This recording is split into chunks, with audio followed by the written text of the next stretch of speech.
Welcome to the WWE Podcast, your number one source for the latest in WWE news and straightforward analysis. Are you ready to get this thing going? Give me a hell yeah! I said give me a hell yeah! Then let's get this show started right now. Hey everybody, welcome to the WWE Podcast for this Sunday, this February 7th, 2021, Sunday evening. Thank you everybody for joining us here, and it is Super Bowl Sunday. We recorded actually during the finish of the Super Bowl. I welcome back Mary Grater to the show. I know she hasn't been on in quite a few months. Actually, I look back at probably about 7 months that we haven't had her on, but she is back. She's here to talk about everything going on in WWE. We actually even look forward all the way to WrestleMania. We book out who could be Drew McIntyre's opponent. We give our thoughts on who Edge could potentially challenge at WrestleMania, which is probably pretty easy to pick out. But we really dive into some good topics and talk about the women. We talk about the women a lot on this show as far as how they're presented today. That WWE potentially has a blonde problem. We'll get into that. Sheamus turning on Drew McIntyre, a potential heel Edge in the future for WWE.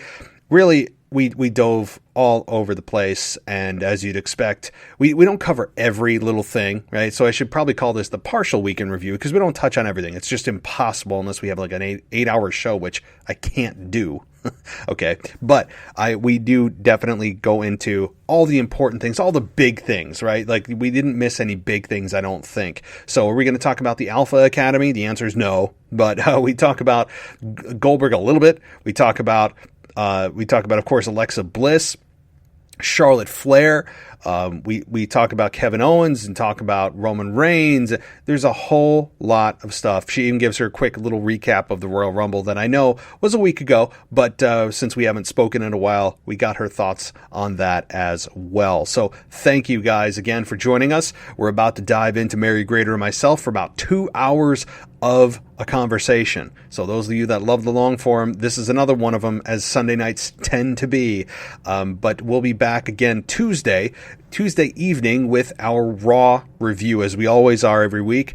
And then Wednesday, I mean, it's a regularly scheduled week, guys. This seems to be finally a week that I can breathe and get on a normal schedule. The pay-per-views really just tear into my energy and tear into our schedule in a good way. I mean, I love wrestling, but there does reach a point where you're like, okay, like I need to kind of take a break. But we're back.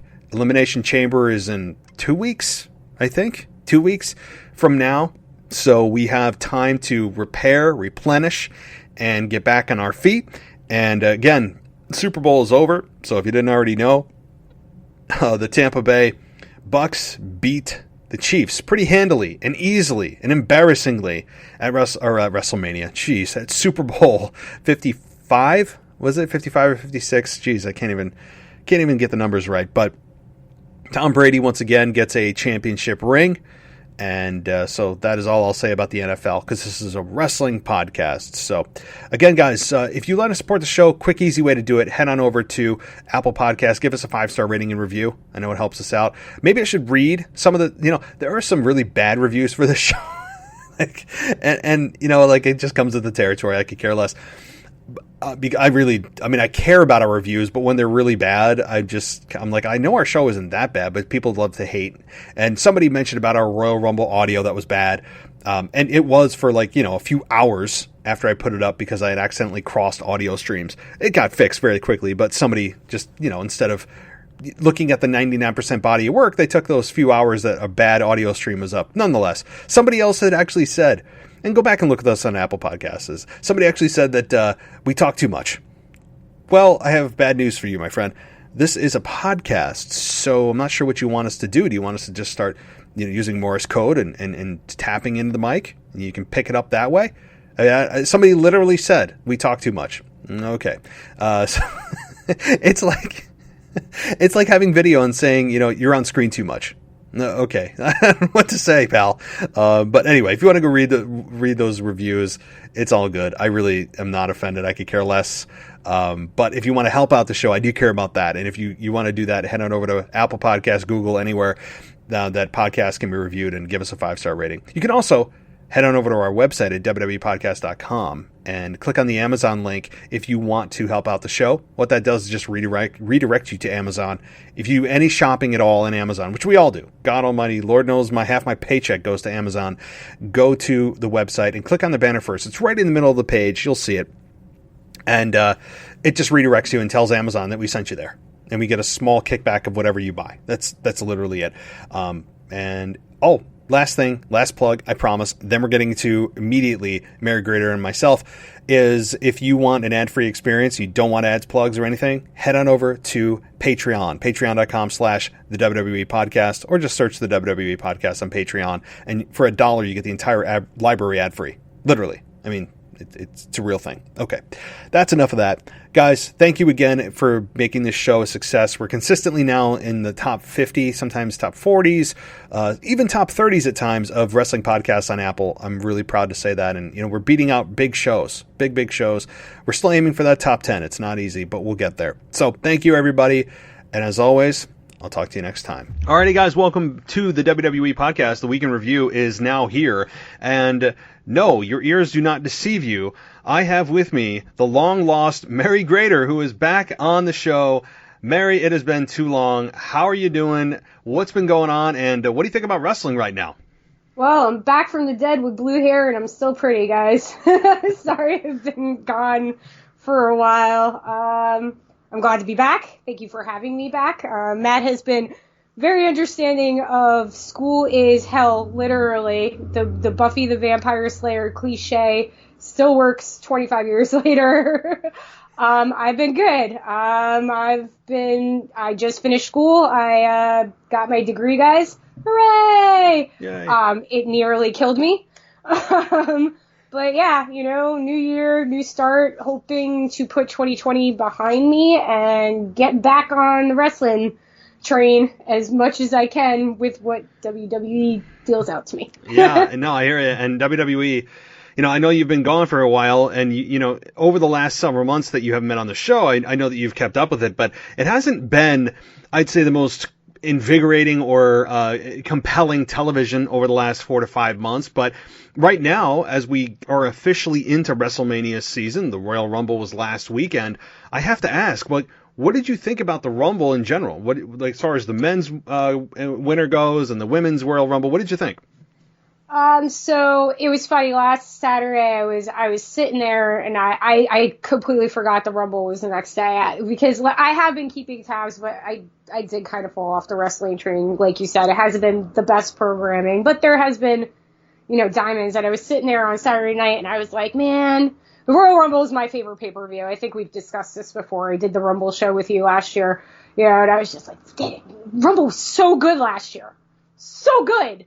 And I was like, tomorrow's gonna suck because there's no crowd, like how do you have a Royal Rumble without a crowd? Like I don't, piped in noise, so I was kind of bummed out because I was like, there's no way they're gonna tie up, last year with Edge and Drew McIntyre winning, the women's Rumble, Charlotte won, and we all know how Mary felt about that, but the pay-per-view in general was just solid. So I was like, I think I'm gonna watch last year's Rumble tonight, and I don't know if that's going to make tomorrow worse. Yeah. So I did. I watched last year's Rumble on Saturday night, and it was still great, especially when Edge came out. Still got chills and stuff like that. And then, I get into Sunday, and, I mean, honestly, I was surprised. They made the right decisions, I feel, booking-wise. The matches, the Kevin Owens match and Roman Reigns match, man, they were murdering each other. Mm-hmm. Like, I literally thought they were trying to kill each other.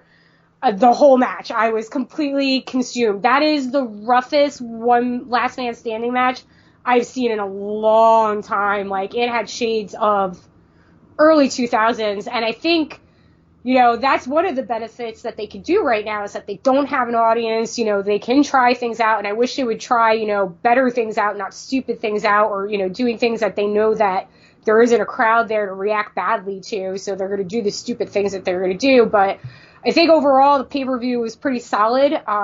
As far as the men's Rumble going with Edge winning, I'm totally okay with it. I think everybody is okay with it. I mean, I know we always get on the narrative of we hate that, part-timers or legends or what have you win the Rumble and who's the new star. Well, last year they put Drew over, and, Edge's return kind of outshone that, but it didn't shine Drew. Drew's still champ, so they made a star last year. I think with Edge getting injured right after he came back and then being out and then, COVID hitting for WrestleMania and he didn't really get the return that he deserved. I think doing what they did with him, especially coming in at number 1 too, they haven't done that in a while. It was good because there was, there was a while there that I thought it was going to be somebody. I don't even know. I honestly thought it was going to be Daniel Bryan or AJ Styles. Those were my 2 guys for the Rumble. And, Edge, I'm okay with it. He looked great. He did a great performance. Guy still got it. It carries him along.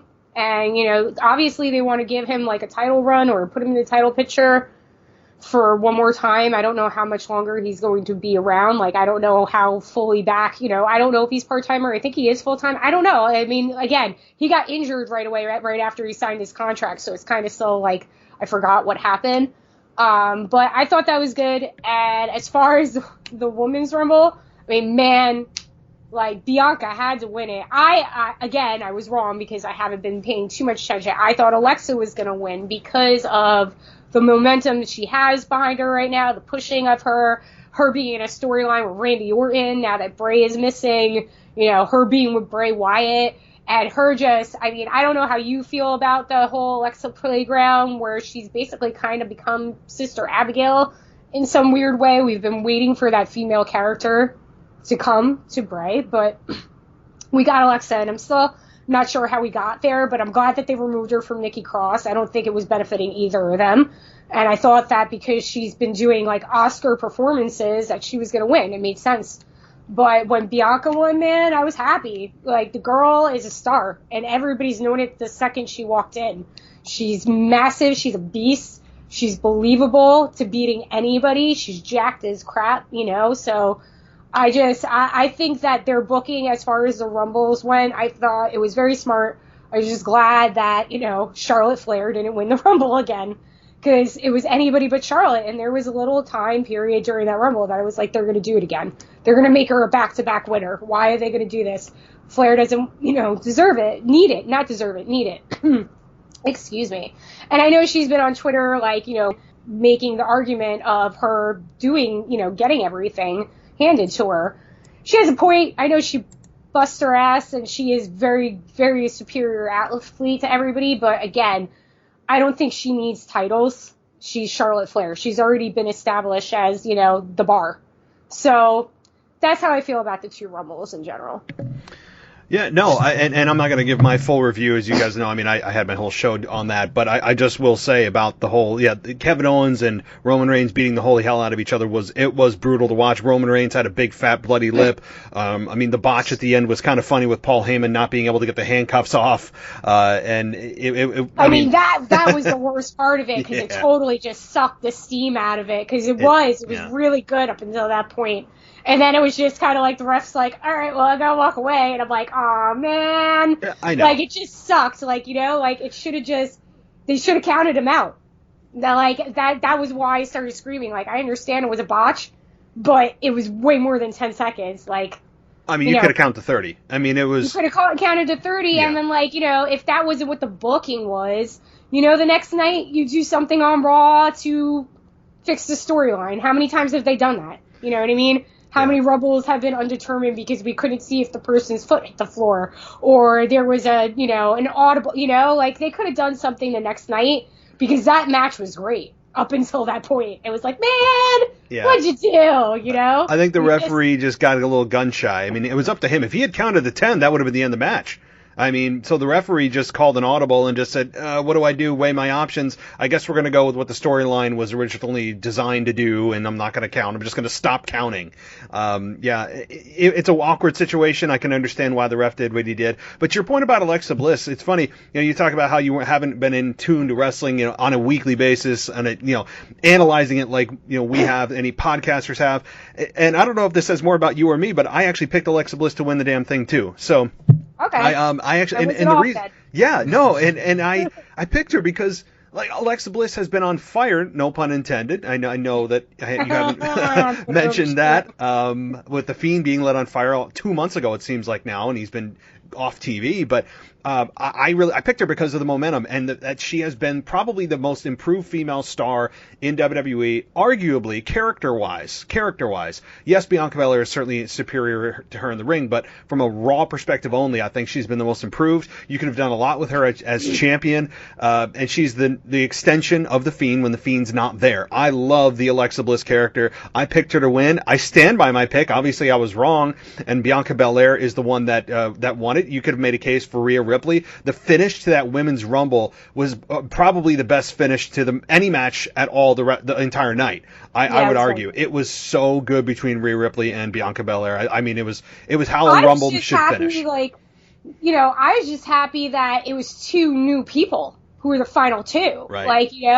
As soon as Charlotte got eliminated, I was like, yes. Yeah. It was almost the same thing with Drew last year. It was just yes, either one of these chicks win, I'm happy with it. I'm good, So it was nice to see that. But with the Alexa thing also, there was a point in time where it seemed like Alexa was champ all the time, right? Where everybody remembers that. She has had the title 5 times, I think, 5 or 6 times. Mm-hmm. So there was a period where, I felt like they put the strap on her too fast. Because it wasn't that she was bad. She's always been dynamite on the mic, But, she's not a terrible wrestler. I think she's an average, a little above average wrestler. She's tiny, she's a little chick, so she needs to work with what she has.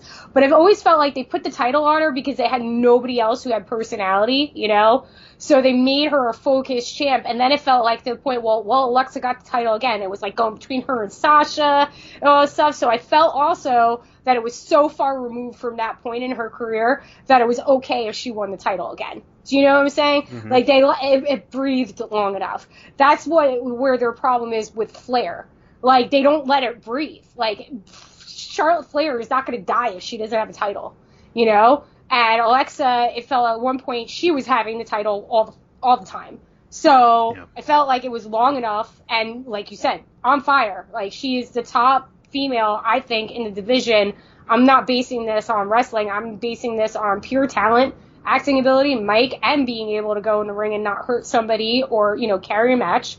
And she's gorgeous, and she has the look, and she's able to morph into these different versions of herself, which they've been using the storyline, which I also think is great, because now she's like the 3 faces of fear, like Bray Wyatt is. She has 3 different personalities now. So I think they've been doing, a hell of a job with that storyline. Also think it has to do with Bray probably being a lot of in control of it, which is good for her, and it's shown her acting chops. So yeah, all those factors in, I really thought she was going to win, but I'm not complaining about Bianca Belair or Rhea Ripley winning. Nope. When it got down to those two, I think most fans were like, okay, we can take a breath and go, we don't care who wins. Somebody may have a slight preference for Bianca and or Rhea Ripley, but at the end, you're like, okay, guys, we don't have to rebel. We don't have to blow up Twitter. We are good to go because we have 2 choices that we really like. And they played it safe, and I applaud WWE for what they've done. Bianca Belair is on her way to WrestleMania, presumably to face Sasha Banks, although she hasn't made her decision, nor has Edge. So let me ask you that. As far as the women and the women's winner and the men's winner, Edge and Bianca, who do you think they choose for WrestleMania? Bianca versus Sasha just makes sense. I don't see... Asuka would make sense too, but Asuka is also on fire. I think that Asuka is getting the title reign that she deserved, 3 years ago when she won the Rumble? So I think they're not going to take the title off of Asuka for a while, I think that's a good move. It's got to be Sasha. I don't know who wins though. If she and Sasha at the same time also, I think, is having the title reign that she always deserved. You know, both of the champs right now, I think, are the right champs. I think they're in a good position. I just think that a storyline between Bianca and Sasha makes more sense than Bianca and Asuka. But there's parallels in it. I mean, Asuka obviously is one of the best technical striker wrestlers in the WWE. So, you know, it's not like Belair can't take her down. You know, Belair's really strong. But I think of it more of a personality thing, like the dominance thing. Like, these are two strong black women who think their crap don't stink. And both of them are right, you know? Even if Belair is the more physical specimen of it, you know, Sasha's a great wrestler, great mic person. I feel like she's finally in the persona that she's supposed to be in, instead of, like, being all these other things that she was for a while, you know, not being with Bayley and stuff. So, but I personally think that Belair is going to take Sasha. I think that's the mountain she wants to climb right now. As far as Edge goes, I think it's got to be Roman. Edge versus Drew just doesn't make any sense. Like, where's the common ground with that? Like, I've been trying to, I've been thinking about it since last week. And I don't know necessarily if Edge and Roman makes sense, but I think it does a little bit more because he's a legend and he's a legacy wrestler. You know, like, he's, you know, from the wrestling royalty. And Edge is just, you know, he's one of those pivotal wrestlers of the golden age of wrestling, the Attitude Era, that has, you know, I don't think when Edge started out in the tag team with Edge and Christian, anybody thought that Edge would end up being, like, as big of a single star as he turned into being. So I just think that Roman having the title that he has too, you know, that's something that Edge wants. He's been WWE champ before. He hasn't been Universal champ before, right? Because, right? Roman's Universal? Right. Mix everything up all the time. Yep. Right? Yep. Okay, so yeah, he hasn't won that title yet. I just don't see Edge. I don't see the storyline between Edge and Drew. I don't know. Maybe you could fill me in, maybe, if you think that. I mean, I will say that they have a small history, and at least they were in the same. They were in the company at the same time before Edge retired, and so there's that, and that's the days of the 3MB nonsense that Drew was involved with. So yeah, and I think Edge right now is slated to face Roman Reigns. Yes, Edge and Drew would be a great match on paper from just a wrestling in-ring perspective, but from a babyface versus babyface, it doesn't make much sense to me, and fans would be so torn, right? You have the returning legacy star that is about 90% of what he was. He's in phenomenal shape. He has probably the best promo in WWE, bar none, in my opinion anyway, and I think that Edge versus Roman would make way more sense because Roman Reigns is on fire as a heel, and we'll get to him. And right now, Edge would be, I think, a great foil for Roman. The only thing is that they don't have any kind of foundation yet. There's no story there. They've never crossed paths at all. It's not like they can build on something that had happened, 11 years ago or whatever it was, or 9 years ago when he had to give up the championship. There's nothing. They have nothing. So they are starting from scratch. But you have a hot-ass heel in Roman Reigns and doing the best work of his career, and you have Edge, one of the best promo guys in the business right now. You take that combination, and Roman's doing pretty well on the mic himself, you can create something even out of nothing and get the fans really invested to want to see Edge topple Roman Reigns. Yeah, I mean, and that's the other thing. I think the storyline that is there is that, like, you have the new face of the company. I mean, they've been trying to make Roman the face of the company forever. I mean, they tried doing it as a face. Didn't work. Now, we all finally got the Roman that we all wanted, which is hilarious because we have not talked since Roman came back as this person. I think, SummerSlam? I think August. We talked in August. Yep. Yeah, so, we haven't talked about any of Roman's work. And, man, isn't it crazy? How everybody was absolutely right, and putting him with Heyman was brilliant. And, even at this point, Roman doesn't need Heyman. He has finally gotten to a point where he's not being scripted in a manner that makes him come off like a fool. So I think that, him being, the face of the company and the champ and being the dog, if that's, the terms they want to use for him, to go against the old guard who, you know, at one point, Edge was right where Roman was. He was the biggest heel in the company. You know, his whole run with Lita and the Matt Hardy storyline when he became the rated R superstar, you know, like that the egos. I feel like that's it. Even though Edge is a face right now he's going to be a face for the rest of his life because he's a Hall of Famer and he came back and nobody thought he would ever wrestle again. It's, you know, that's his thing now.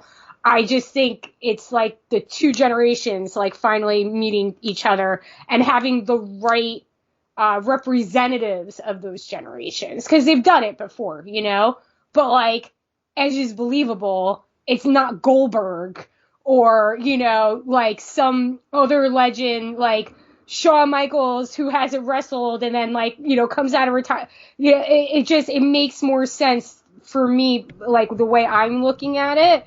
Is it's like the old guard versus the new guard, and these are the two significant people at the top of those, you know, eras meeting head, and Edge trying to get a title that wasn't even around when he was actively wrestling, and his redemption story. You know, this is his redemption story. He never gave up. You know, his title was never taken from him. I mean, it's not the same title. It's the title that Drew has, and that would be honestly the reason why he might go after Drew if they're going to try to be, you know, pulling stuff out of the hat. But I just think that Roman and Edge make more sense. But again, I just thought of that. If he goes against Drew, I think the storyline is going to be, I'm coming back to get my title that I never lost. You know, that's the thing I thought about too. Was the titles don't match up, but the opponents do. You know, like. Let's be honest, the WWE Championship has way more prestige than the Universal Championship, even though Roman Reigns is adding a ton of value to it. You can't make up 30 years of lineage, or way more than that, with Roman Reigns in a short period of time with a championship that was just introduced, you know, less than a decade ago. It's just not going to happen. So I think that if Roman was holding the WWE Championship, that would be like perfect stars aligning. But that said, the Universal Championship is still the top championship on SmackDown. I would like that if there was only one championship, like one world champion for the whole company, but that is not going to happen. And to be technical, it actually is not the championship that Edge won at WrestleMania 26 or 24 or whatever, 25, 26. I'll get it right. I don't remember. No, it's 26 because it's been, yeah. So that's not the same championship because it was against Alberto Del Rio, and that was for the World Heavyweight Championship, which was actually like that big gold thing from WCW, like that championship design. So anyway, it's a world championship. I think we're getting into semantics here. I think Roman Reigns is the one that actually is the right pick. And it's funny that we have a rated R superstar in a PG era. I mean, like, how does he do this? Like, I mean, he should be the rated PG superstar because he can't do rated R and go into business for his own. So I thought about that too. And lastly, before we move on, I do want to say, when Roman turned heel, because I know we haven't talked since then. I mean, I've been calling for it. You've been calling for it. Many people that have been listening to the show and throughout the entire WWE fan base have been calling for Roman Reigns. Just turn effing heel. Turn heel. And WWE finally did it after about 6 years of resistance from Vince McMahon. And I said to my wife, I was going on vacation this day. I said, all right, I'm not doing any podcasts for the week. You have me for the whole week. And what the hell happens the first effing day I get there and I don't have my mic with me? Roman Reigns turns heel. I see it pop up on my phone. I'm like, you got to be effing kidding me. Like, I've been 6 years. The very first day, if it had been the day before, like, I would have been fine. And I couldn't do a damn thing. I was so angry. And my wife's like, what's going on? I'm like, I have to do this. So I like took my phone and I used my phone to just rant about stuff. But, man, yeah, so small little story there. But yeah, ultimately Edge and Roman Reigns makes sense. It just goes to show you, though, does Edge actually win? I mean, yeah, it's a redemption story, but is Roman Reigns continuing to be champion worth more than a legacy star that's not going to be here for very long? Yeah, I mean, that's where the tide turns, you know, because like what you were just saying, like a couple of things, like rated R superstar in the PG era. Yeah, that's funny. I don't think they should call him the PG superstar, but I mean, when I was going back to the Kevin Owens and the Roman Reigns match real quick, when I was watching that, I was like, this is like This is like the most I know they've done stuff and I can't remember, but like sticking in my head, that was like the most violent match that I've seen in this era. I was texting my other half and I was like, dude, like, I know, like, you don't, like, they're killing each other. They're killing each other. Like, I watched the match and I'm like, oh my God, like, some of those bumps in those spots, I was just like, I hadn't seen anything like that in a while. And I feel like right now, even with, like, little things, like Alexa blowing the fire in Orton's face, or in lighting Wyatt on fire, you know, like all that stuff. That's all not PG. They wouldn't have done this like 3 years ago, you know, so I'm watching these things and then Alexa Bliss taking an RKO and it not being like in a Rumble match of Nia Jax taking an RKO, you know what I mean? So like, it was just weird because like you're saying like, oh, we're still PG. I don't think we're in the PG era anymore. I really do believe that I don't know what era we're in. We're in the pandemic era right now. But like when John finally left, I feel like the PG left. I really do. I'm not saying it's not Attitude Era, obviously, and everybody loves to look at the Attitude Era and lovingly and be like, oh, it's best. There's a lot of crap they put out then that was terrible and just wouldn't fit into today's society, and it, you know, some of it was gross and stuff like that, but like technical things like matches and those little things that I just mentioned, it feels more PG-13. I think that also because we're in the pandemic and they still have, you know, no audience, like I was saying, I think they are trying things that they used to not. I mean, Orton did a punk kick. When did Orton do the head kick? When he did it, I started screaming. I was like, holy crap. They did it. They finally pulled the trigger. They've been teasing it for years. He hasn't done it in forever, and then he was doing it on a weekly basis. Mm-hmm. So I feel like we've kind of moved past that. There's still, you know, toeing the line, pulling it back a little, but I don't think we were where we were when, you know, the Nexus was there and when Punk was trying to break down all these barriers because it was so terrible, you know, and him being this rebel worked. So I don't know, going back to your original point, I don't know if they're going to take the title off of Roman. I don't think they should. And that's the first time I'm ever saying that, because he's been so damn good. Like, we haven't talked about it. This persona of his and this whole head of the table and the family thing that they're doing, you know, and I said to you before, you know, he went heel, before he came back, before, you know, because he left during the pandemic, he was, you know, teaming up with the Usos and they were being called the Bloodline. And I said to him, like, man, Simone Stable, bad guys. And you were like, they can't do that because Roman's good, you know. They kind of did it, though. But the way that they did it wasn't just like, oh, you know, well, you guys are related and Roman's a bad guy now, so you guys are bad guys and the Usos are henchmen, in which I'm still very confused what's going on with the other Uso 2, if he's injured or not and why he's not around. It's only Uso 1. I know that's terrible saying that, but I confuse them all the time. So, like, but he's his henchman, but it's not. It's like blackmail, shame, family stuff, and it's brilliant. Like, it's so good because it's something that you can relate to if, like, you know, family's a big thing to you and like how people view families and, you know, all that stuff.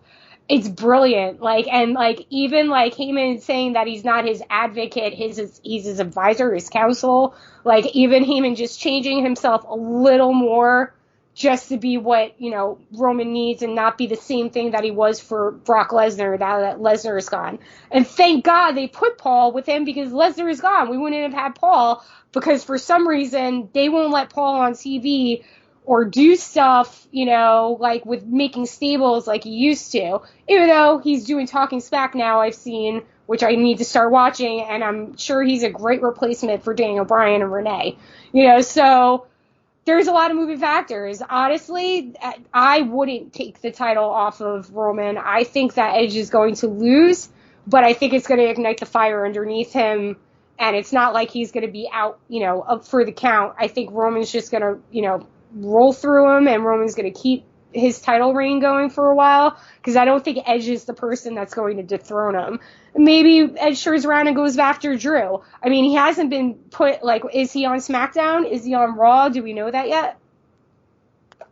Edge is, I guess, on Raw, but again, they're very loosey-goosey with when they bring people over. So they have this brand split, but does it really matter? The answer is no. And it's, funny about how you're talking about PG and they're doing all these things. I would say Randy Orton, for some reason, just gets a free pass to RKO women. I mean, he's just somehow earned this in WWE, because you see women, beat on the men, and the men either don't retaliate or, try to and are unsuccessful or whatever. And Randy Orton is just, for whatever, Vince is like, here's a free hall pass to do it. And he's RKO'd, Nia Jax, he's RKO'd Beth Phoenix, if you forget, during the summer, Edge's wife. And now he's RKO'd Alexa Bliss. So, all of them have not been done out of just because he wanted to. It's out of retaliation. So I guess they could cover themselves as network and sponsors and women's advocacies, and all these people get angry at WWE for, what are you doing? Which I would remind them, hey, this is a fantasy environment, right? But I think that for whatever reason, Randy Orton's been given that right. But maybe they should and maybe they're in the process of just kind of redefining what PG is. It's not that they're changing the PG label. They're just maybe expanding what PG means and what can be included in PG. It's kind of like PG plus, if you will, and they are doing more edgy things. But some of those edgier things they're also doing on the network when there's pay-per-views. So as brutal as that match was, would that have been on free TV on the USA Network? Probably not. Or on Fox? Probably not. So they can do those things when they're on the network because, hey, it's the network. We're not on any particular TV channel or network that has all of these guidelines that we have to adhere to. So, one last thing I'll propose to you is, what do you think about eventually, not right now, but maybe after WrestleMania, we get a heel Edge. We get a ultimate opportunist, not this happy-go-lucky, redemption story. That is a great feel-good story, and I love the babyface character of Edge. But Edge, I think, you can make a case an even better heel. If those of you who have not seen a heel Edge before, you're missing out on the ultimate opportunist, in my estimation. But what do you think about that? A potential heel Edge down the line? I think that's totally possible. That's where he thrives. It's interesting to see where it goes. Another factor that, we didn't, talk about or, bring up because, we're just having a flowing discussion, right, is that Christian returned, too. Yep. Which was the big surprise for the Rumble this year. And I would like to see what goes into that. Because I do think at some point, I don't know if we're going to have an Edge and Christian tag team and see them go after the tag titles or whatever. I feel like that's, beyond them, not beyond them, behind them. Yeah. But, it could turn into a rivalry between the two of them. I think Christian's a good heel too. I could see Christian trying to take Edge out and being like, I wanted one more match and you came back and you were supposed to come back and blah, blah, blah. I always been overlooked by you, I feel like that could be a direction. But, Edge could turn around and just Christian could be annoying him and riding his coattails, and he could turn on him and be like, I don't need you anymore. Mm-hmm. I haven't needed you for a long time. So I don't know. I definitely think the potential for Edge being a heel is there. I just don't know how they're going to get to it. And like I said, there's also the factor now that he is a Hall of Famer and he came back from, 10 years almost being told he was never going to wrestle again. How can you hate on that guy? You can't. How do you make him a villain? Even if he is doing bad things, you're going to kind of be like, well, up until last year, this wasn't even a possibility for him to be a bad guy. So yeah, let him be a bad guy, there's so many things that we don't know, again, with what they're going to go on, because honestly, as we were saying, the Rumble was kind of a surprise. I didn't have Edge picked.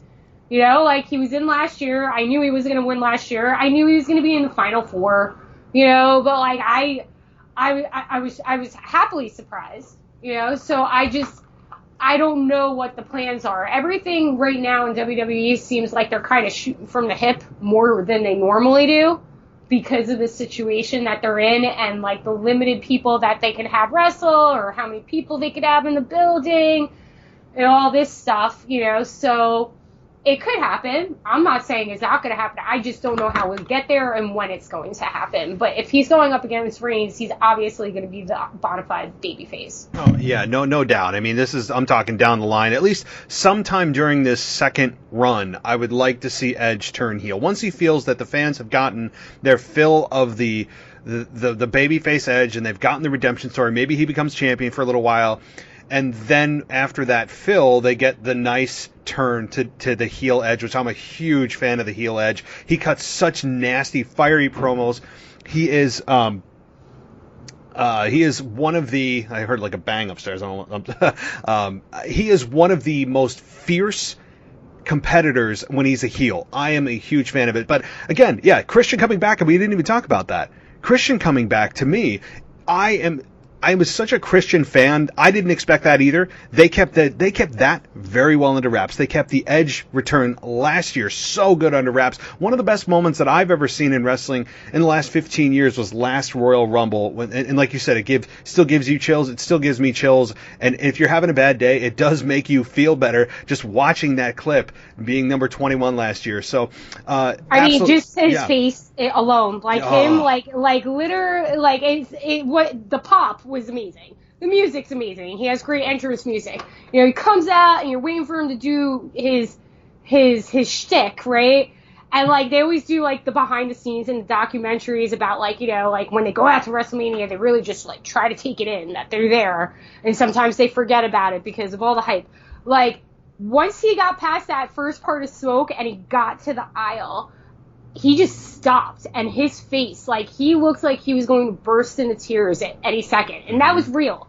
Oh, yeah. That wasn't acting. That was nothing. And you just look at his face, and, it's this weird, sad, proud, I can't believe I'm here, holy crap, I'm home, and everybody just going nuts. It's just watching it, like I said last week, I Grinch grin over my face, just being able to see and read him and be like, wow, man, good for him. How do you hate on him? So it's going to be really, really hard for everybody to accept him as a heel at this point, his facial expressions during that moment alone. And it is. Go back and watch it. I went back and watched AJ Styles coming out in 2016. Same crap, man, except that was just everybody was it was hit, he didn't do the stop, but I think when he was wrestling a match, he was like, holy crap, everybody's chanting my name, they know who I am, when he was told for years that nobody would know who he was if he stepped in WWE, you know? Right. Moments like that. Well, WWE, Vince McMahon is notoriously in his own bubble, right? Most people know that when you're in the WWE bubble, you don't really pay attention to anything else going on, but I think it's a mistake, because fans do. So, last comment on the Edge, obviously last year, I know we're talking about a year ago now, but it was a story in 5 to 10 seconds of Edge being there. You knew exactly what he was feeling. You could feel what he was feeling. You knew what was going through his head. You could come up with a paragraph of things in 5 to 10 seconds of seeing Edge last year. The crowd reaction was, it was probably one of the loudest crowd reactions I've heard again in 10 years, maybe since CM Punk. It was just, it's one of those moments that you go and you get invested completely, and it reminds you why you love wrestling. For all the crap that we have to deal with, all the terrible booking, all the fake emotions, all the bad promos, all the bad storylines with no payoffs, retribution, all of the Raw Underground nonsense, all that crap, that those moments with Edge last year make it all worth it and remind you why you're a fan. So I do want to shift gears to a little bit of something else here on Monday Night Raw. And that is Sheamus turning on Drew McIntyre this past week, as I think comes to the shock of exactly 0 people, with Sheamus turning on Drew McIntyre, because we've seen these two fight before. And then, Drew acknowledged that, though. He said that, we fought in the past, but this was different. So I'm glad that he at least acknowledged that, okay, they've had their differences, but this was different. Drew was kind of tearful in his reaction to what Sheamus did, bro kicking Drew. And Sheamus said that it's all over the WWE Championship, that he's tired of being known as Drew's friend or Drew's best friend, that he wants to challenge her for the belt. So Drew says, so be it. And here we are. I think personally that this is just a stepping stone at Elimination Chamber, and then it's Fastlane, then WrestleMania. Don't forget, guys, we have 2 pay-per-views before we get to WrestleMania, but I think it's nothing more than a stepping stone to get us to his true opponent, which, I mean, I'll leave that to your imagination, or I won't bring that up yet. If you have any ideas who could be facing Drew McIntyre at WrestleMania, I do have one. But yeah, what do you think about, first of all, Sheamus turning on Drew McIntyre? Were you even surprised by this at all? I mean, no. I mean, here's the thing. I don't really hate Sheamus. It's just he's kind of one of those throwaway characters for me. But he's kind of been in this weird what's the word I'm looking for? This weird bubble of not being anything. He was in. When I was watching the Rumble with AJ Styles debut, it was still when they had the League of Nations. And Sheamus was in there, and God, Alberto Del Rio was there, and I started throwing things at my TV. What a piece of crap. Anyway, and that's been proven now because he's in jail. No, he is. He's a bad guy. Yeah. Yeah, he's a really bad person, and I can't go off on my normal tangent. I would, because I'm trying to be good Mary, not New Jersey podcast Mary. He's a piece of crap. Well, I'll leave it at that. But anyway, I digress. Sheamus has been in obscurity. He's been in a bubble of obscurity. He was in that, and he was in a tag team, and then he had a mohawk, and all this stuff. And at one point, he was a champion. He was Triple H's guy, and, he has a good look and stuff like that. I think he's a great wrestler. So I just want to know, I feel this whole best friend storyline, just happened, last week. Cause I was just oh, all of a sudden they're best friends. Why? Because he's Scottish and he's Irish. It was just it just didn't feel it had a history to it. I never saw them, partnering up before, and it felt lazy. It felt like lazy writing. Oh, well, he's Irish and he's Scottish. Obviously they gotta be best friends, So that's kind of whatever to me. But no, I'm not surprised he turned on him. He's been this weird in-between person. You think he's a face, but he's a heel. He comes out now like he is in, 1880s New York City for some reason, just because it's stereotypical Irish stuff. Those are the things that I have problems with, because I liked Sheamus when he had the mohawk and he had the, the piercing in his nose and stuff like that. I thought it was a cool, it made him look like he was formidable, Now he's look at me, it's 1880 and I'm in the gangs of New York, and I'm just this is just so weird. So no, I'm not surprised, because I think that they're trying to get Sheamus back into the championship picture. Does that make sense? And, they decided that they were best friends, and that's the storyline it's going for. So I honestly think that if Edge doesn't go after Drew, which I don't, I think it's going to be Sheamus and Drew at WrestleMania. Wow. Okay, so you're going all the way. So you're going all the way with Sheamus and not just a pit stop. Okay. Now, I'm not saying that's wrong. I think here's my prediction for Drew at WrestleMania, and this is a little bit more far-fetched than yours. Yours is certainly much more realistic and probably the safe bet that they could do a long story arc between Sheamus and Drew McIntyre all the way to WrestleMania. But I think they've got a lot of repair to do with Sheamus to make us care about Sheamus, who, like you said, is just kind of there. You never really feel much for him. He's a good wrestler. He's got the look. He checks all the boxes, but I don't have a real big emotional attachment one way or the other for Sheamus. I just don't. I don't think he should be fired. I just think that he's just there, and I think there's some repair to do. So here's my thought. I think that, again, if this doesn't pan out with Sheamus through the next couple of months to April 10th, I think what's going to happen is that you potentially maybe get John Cena versus Drew McIntyre at WrestleMania, and John Cena would do the favors, but that's a possibility with rumors floating around that John Cena could be coming back. And don't forget, last year, the infamous Firefly Funhouse, which was a bump-free experience that John was probably happy to oblige to, that he really didn't take any bumps whatsoever in that, quote, very air quote match with Bray Wyatt last year. So he hasn't really taken any bumps. He is, from everything I've seen over the last several months, he's obviously in always great shape. So I've heard many rumblings about that. So I think John Cena would be a nice matchup with Drew McIntyre at WrestleMania if that were to happen. But that's way more of a far-fetched long shot than your situation with Sheamus, which seems to make much more logical sense. I'm just thinking in terms of what Vince wants in his mind, and what's a big match at WrestleMania is not necessarily Sheamus versus Drew. I think it's somebody else versus Drew. And my first thought is John Cena, because he's kind of popping in and out here and there. So, what do you think? Do you think they're going to really stick with Sheamus? Considering that, to me, that's not a WrestleMania match. It's friendship storyline wise. Sure, they actually have been friends for a very long time. There's been no secret about that. So there's a lot to build on there. But is really Sheamus versus Drew a WrestleMania matchup though? That's my problem with it. I think it is because, I mean, like, we're really quick to forget about when Sheamus was champion and how he beat Daniel Bryan in, 15 seconds? Like, that one WrestleMania? Yeah, so, Daniel Bryan was with AJ Lee yeah.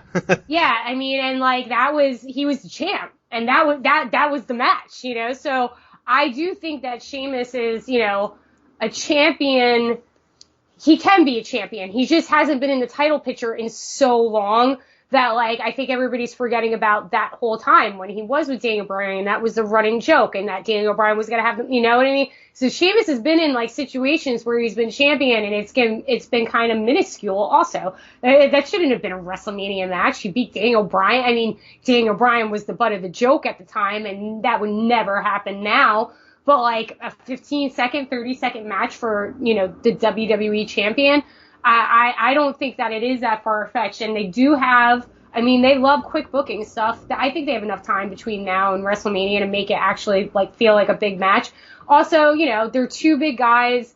They're both, like, brooding strikers. They could make it, like, a match that everybody wants to see. Could be a stipulation match, you know, something like that. As far as John goes, honestly, I don't think John's going to be at WrestleMania. I really don't.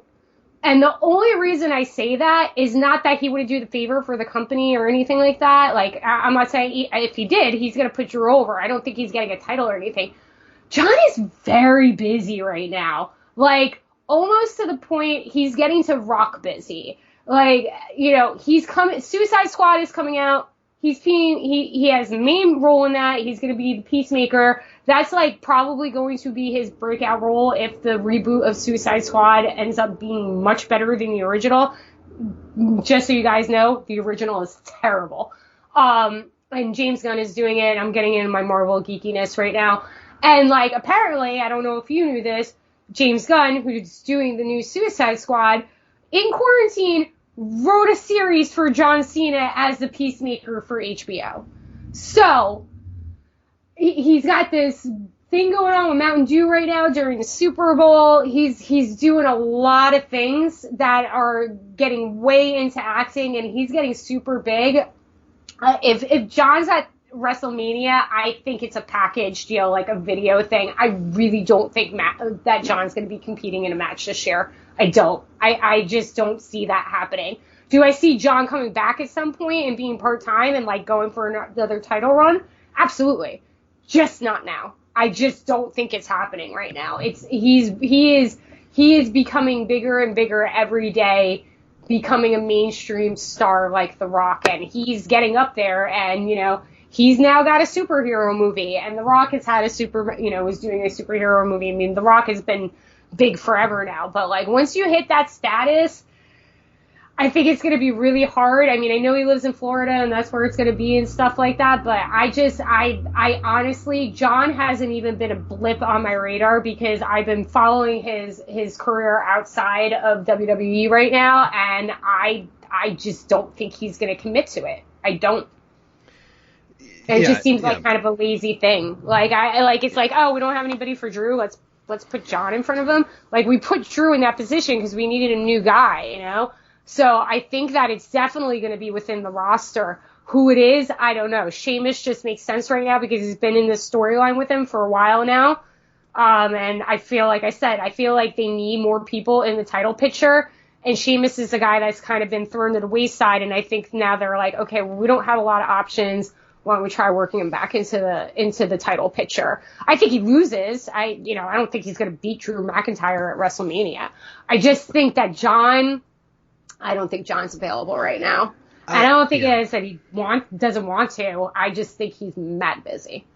It's ironic that, well, not ironic, I guess, hypocritical of John to attack The Rock for the very thing he's doing right now when they Yes. were in their program. It's so funny. And I'm not blaming John Cena in the moment for trying to take out The Rock on the mic for, kind of coming in, coming out. You're not really here. You say you're here, but then you're gone. And John Cena's doing the exact same thing. Yeah. It's so funny. But I don't think that John will do that either, though. That's even more to my point. I don't think that John wants to be viewed as The Rock. I think that when he comes back, he's going to clear his schedule completely, and he's going to be there more than The Rock was, and he will be wrestling on a part-time manner, and then he'll disappear again. Yeah. But I don't think that exactly what you just said. I don't think that John, because of that storyline, and I think that he believed a lot of that.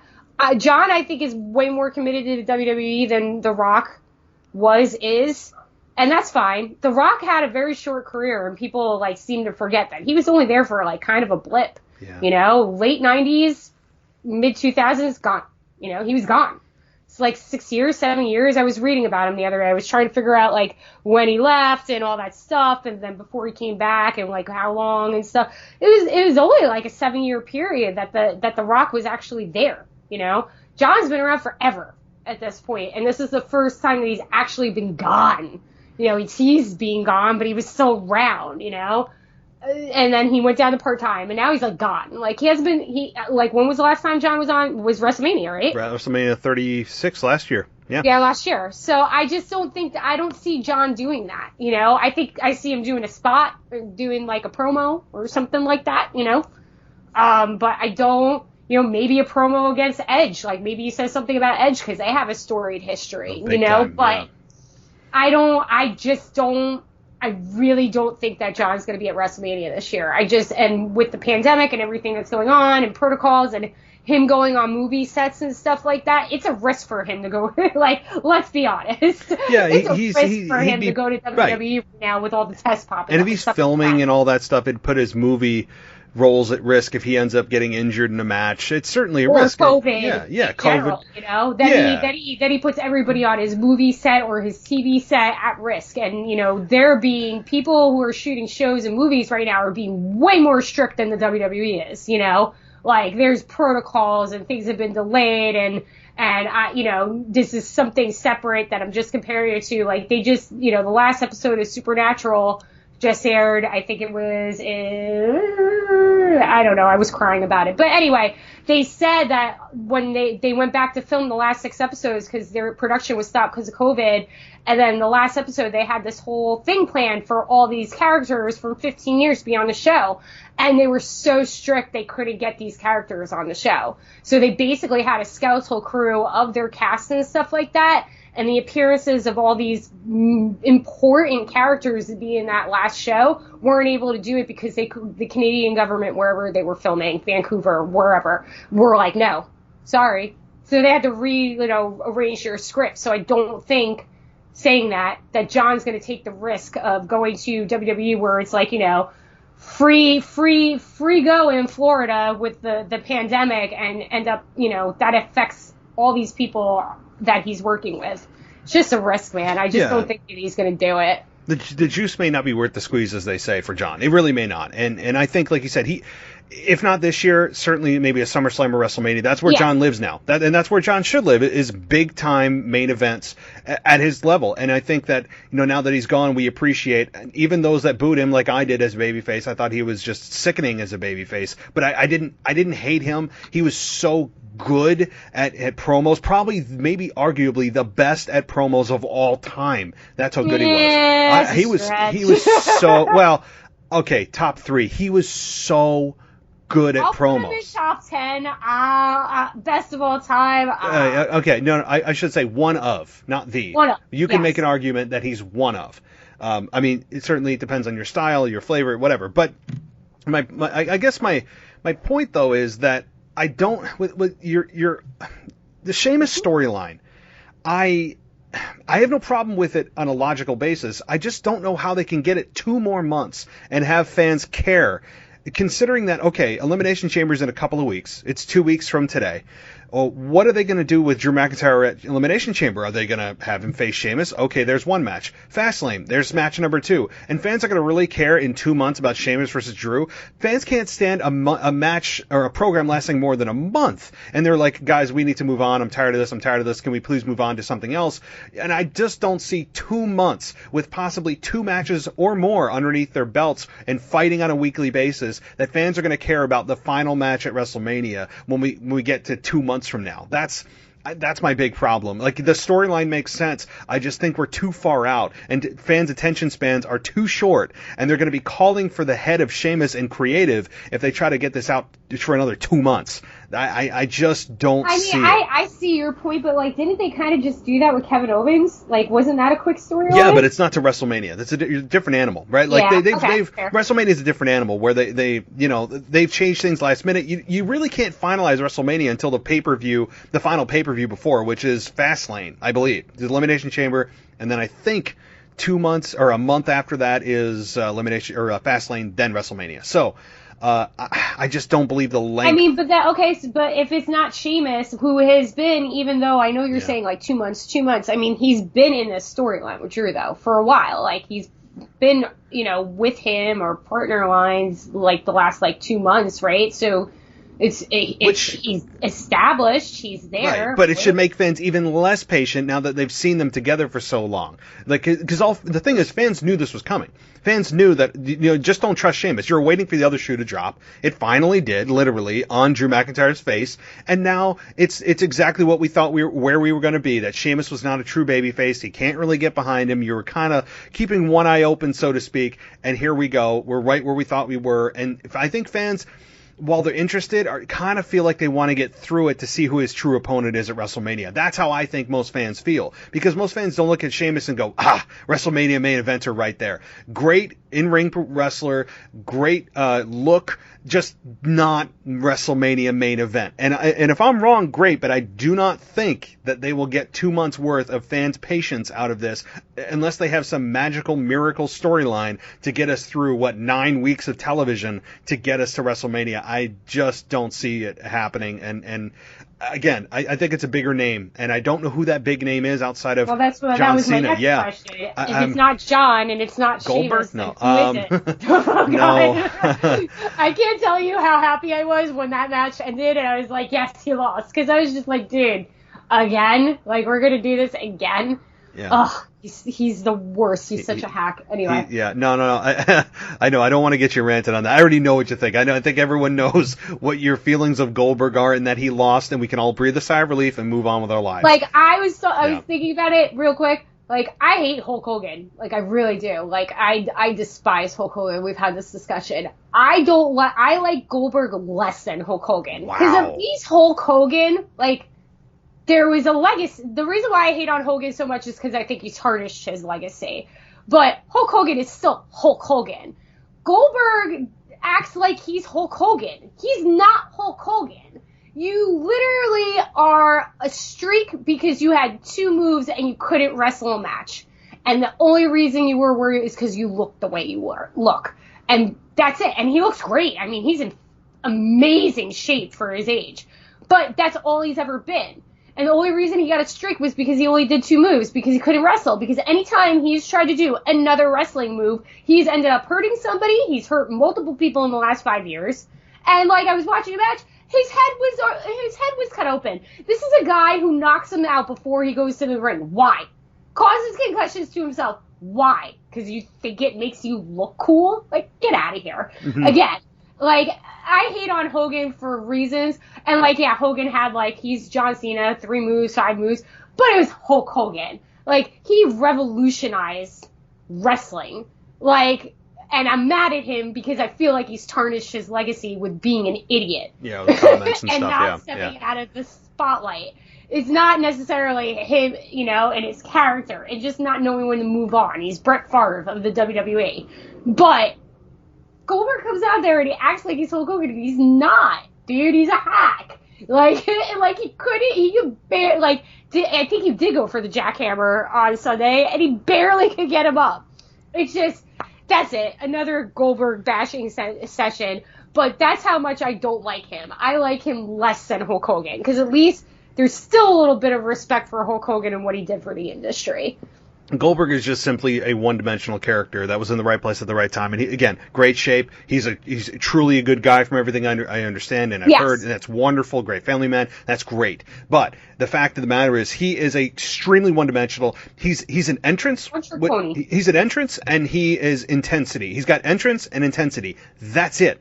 I mean, literally the jackhammer and the spear. That's all he's got. And it's I don't know. Yeah, I agree. And even those that are into Goldberg and were in WCW have to be kind of shaking their heads like, guys, it's 20 years later and why are we still doing this and putting him in a championship match because he shows up? I mean, yeah. But that's what I'm saying. They're treating him like a Hogan, like they're treating him like a Rock, and he didn't revolutionize anything. I never want to see Hulk Hogan wrestle another match, but it would make way more sense for Hulk Hogan to be coming back. You know what I mean? Yeah. And doing that stuff. Don't want to see it. Please don't ever let it happen. But, you could excuse The Rock coming back and doing that and getting a title and all that stuff because they revolutionized the business. Goldberg did not. Having a streak does not revolutionize the business. That's all he had. And it ended in grandiose ending, the finger poke of doom or whatever. Oh, God, yes. Hell, whatever happened when the streak ended. I didn't really pay attention at that point. But it's like, dude, come on, man. He's a Hall of Famer, whatever, blah, blah, blah. He is not Hulk Hogan. He's not The Rock. He's not Stone Cold. Stop treating him like that. There are bigger stars in WCW that deserve that treatment, and it's not him, He literally, he's almost killed people with the jackhammer as of late. I mean, look what happened to The Undertaker. Yeah. I mean, literally almost killed him. Him and Nia Jax just form a tag team and be like, which one of us can hurt somebody first? I know. They're single-handedly meeting WWE's quotas for injuries, without by themselves. Nia Jax, and I know. I watch Nia Jax matches now, and I just wait. Don't for you? For somebody. And the thing That's the only thing I watch. She has been all over social media, kind of making us out to be the trolls as if we don't know what we're talking about. She's doing the best she can to kind of deflect the heat and try to make us look like the clowns. But the fact of the matter is, look at her record. Look at the streak that she's put together. Look at the bodies in her wake, the people that she's put on the shelf. I am not a Nia Jax fan, even on from her personal tweets, things that she says and does. I don't like her on a personal level. I don't think that, And if you've ever watched Total Divas, she comes, there are situations where she comes off, nice, but she has this arrogance about her that, I'm wrestling royalty. What are you going to do about it? You know what I mean? And that's, that's another cliche. I hate, bashing, I like bashing people, but, she's in her position because Amazing Kong didn't work out. They wanted a big woman, and she's gorgeous, so she looks good on camera. But she's not even she's heavy, and I'm sorry, she's not a brick house, where you would see okay, well, this is a big chick, but she's built, like a Phoenix and stuff like that. Not. She's almost like Earthquake, like a typhoon type characters, and it's because her cousin is The Rock, and everybody knows it, and it's just it's the same crap with Flair, except Charlotte Flair is a prestigious wrestler, and honestly, I think she needs to get away from the Flair gimmick because she doesn't need it. Just like she doesn't need a strap, she doesn't need the Flair gimmick anymore, and it hurts her. It makes people think these things about her. She doesn't need her dad. She can stand fine on her 2 feet. Nia needs her background because it's just been catastrophe constantly. It's the storyline between her and Shayna Baszler is great, but Shayna doesn't need her. And it's just I don't know. I really don't like her. She's one of the people in all the federations that she just rubs me in the wrong way. And every time somebody gets hurt, it's just I don't know. And she could make jokes and try to be haters, Twitter, da, da, da. That's what she does. Yep. She goes after people too. She says crappy things. I know being famous and Twitter is a really hard line to walk, and I'm not defending, the keyboard warriors and stuff like that. But at the same time, probably should go back to developmental. That's all I'm saying. Because something is not connecting. I don't know. I think I don't think it's on purpose. I think she doesn't know her strength. Yeah. Well, she's 3 times the size. If you put her on a scale, they'll never announce the weight because they don't do that for the women, and that's fine. But I bet you she's pushing like 270. I mean, yeah. I don't think she understands her strength, and that I think she is so intense and she wants to prove that she's like this great wrestler that like she just gets lost in the moment. You know what I mean? It's just I think she has the potential to be like great. I just like she's whiny on the microphone, and it's just it's like Brie Bella but triple size. Brie Bella. Brie Bella did the same crap, and like. I swear to God, if those two come out of retirement, like, have your babies and just stay the hell away. Stay home. I don't want to. No. And they keep talking about it. They were on the talk circuit all last week talking about it, and I'm just like, ugh. Are they like who's actually going? Oh my God, please, Bella, let's come back. There cannot be anybody. It's themselves. Yeah. Oh. Who cares? They're idiots. Anybody who's like a diehard Bella fan, I'm sorry, as a female and as a wrestling fan and a huge advocate for women's wrestling, they are everything you don't want. No. They are everything you don't want. And Brie hurt a lot of people her last run. Yes, I get so mad about it that the fact that they had to turn Daniel Bryan heel and let it cool off before he could go back to what made him amazing, and it has never been the same since. And I'm sorry, that is a direct thing from Brie Bella to taking his moves and using the yes movement as her gimmick when she had her final run. Yeah, it's almost like she couldn't find her own thing, so she's like, I'll just ride my husband's coattail. Come on. Yeah. Like, Nikki at least tried, but girl got injured, But at least Nikki was a better wrestler. I'm not saying she was great, but it was like Brie Bella is worse than Nikki Bella, if that's possible, and the only way to save her is like, we'll give her Daniel Bryan. Everybody loves Daniel Bryan. Everybody loves her husband. Like, it was just, again, things like this need to be addressed, and we just went on a tangent. I'm sorry about that, and I'm sorry for the F-bomb, but... no, that's all right. It's already edited out. By the time you've heard this, it's edited, yeah. Oh, God. All right, well, I'm really trying to not focus on the Bellas, because I'm going to get on a 20-minute rant, so I'm going to have to shift gears. Yes. Charlotte. Because we did touch a little bit on her, but with the whole thing going on now with teaming with Asuka, losing the belts, the Women's Tag Team Championship belts, that is, with Asuka at Royal Rumble in the pre-show because, once again, her dad comes out, his music hits, and she's distracted for like the 18th time, even though she said she's not going to be distracted again on Raw, gets distracted from the triple threat, the tag team triple threat to basically establish the number one contenders for the Women's Tag Team Championships. So, to me, I mean, I have gone off on this so many times because I'm a Charlotte fan. I don't like that she's just kind of perennially the champion, always has to be around gold, and I know that Charlotte, like you mentioned, has fired back on Twitter about this too, but the fact that she always needs to be near gold, the fact that she's a babyface rubs me the wrong way. She does not belong to be a babyface at all. You can't call yourself the queen, tell people to bow down to you, and still be the queen, a babyface queen. Doesn't make sense. But they've positioned her as that. We have Ric Flair, who doesn't belong on TV right now. I know he loves being on TV, and that's fine, but the fact is that right now, Charlotte is being brought down by this storyline, not being brought up. There's nobody being elevated in this storyline. I don't even think Lacey Evans is being elevated. This makes no sense. Why Ric Flair has turned on Charlotte makes no sense. And there's no payoff because you can't have Ric Flair in a ring with his daughter. It makes no sense.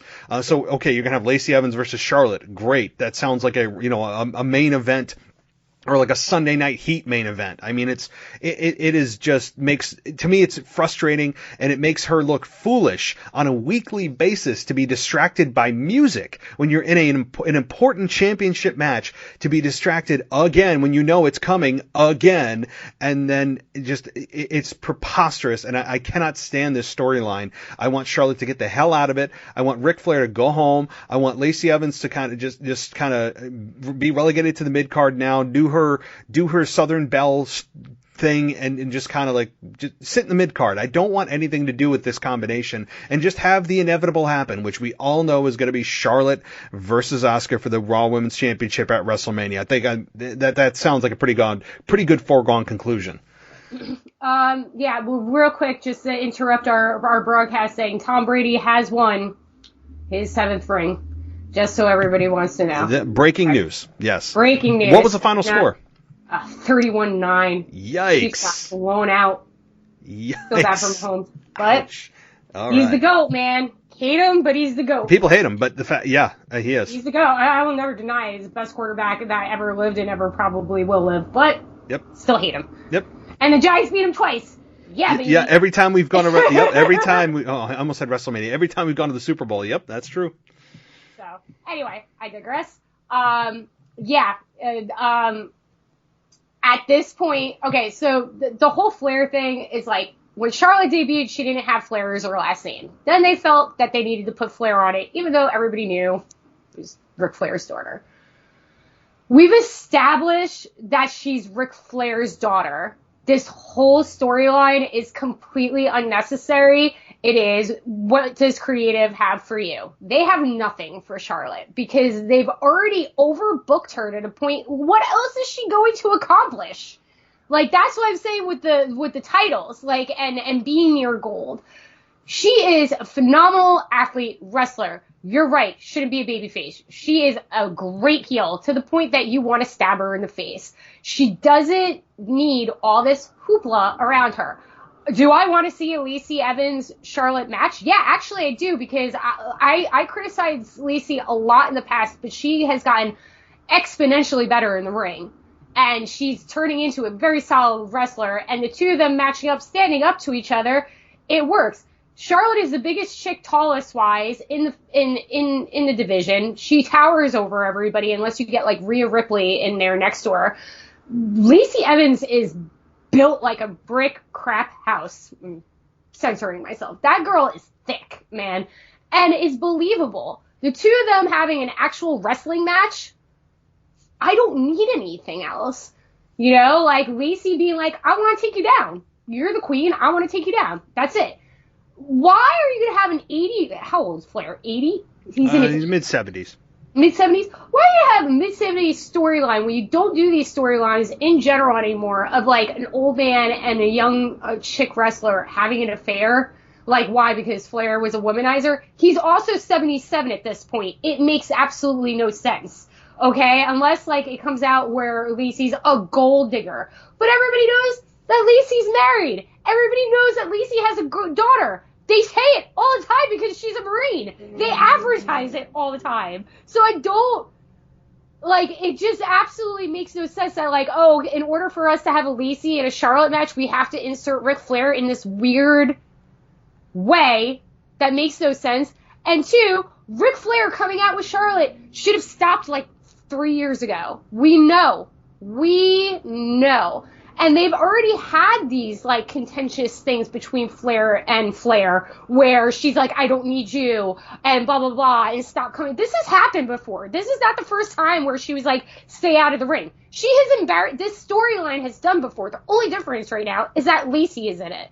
So you're absolutely right. I don't know what they're doing. I don't know if like I said, they've, like, kind of backed themselves into a corner where, you know, they've already built Charlotte as the face of the division, the greatest woman wrestler of all time, broke Trish Stratus's record, has held every title, including the Divas title, blah, blah, blah, blah, blah, blah. But, like, and they did it so fast because everybody's still, like, Flair's only been around how many years? We said this the last time when she won the Rumble.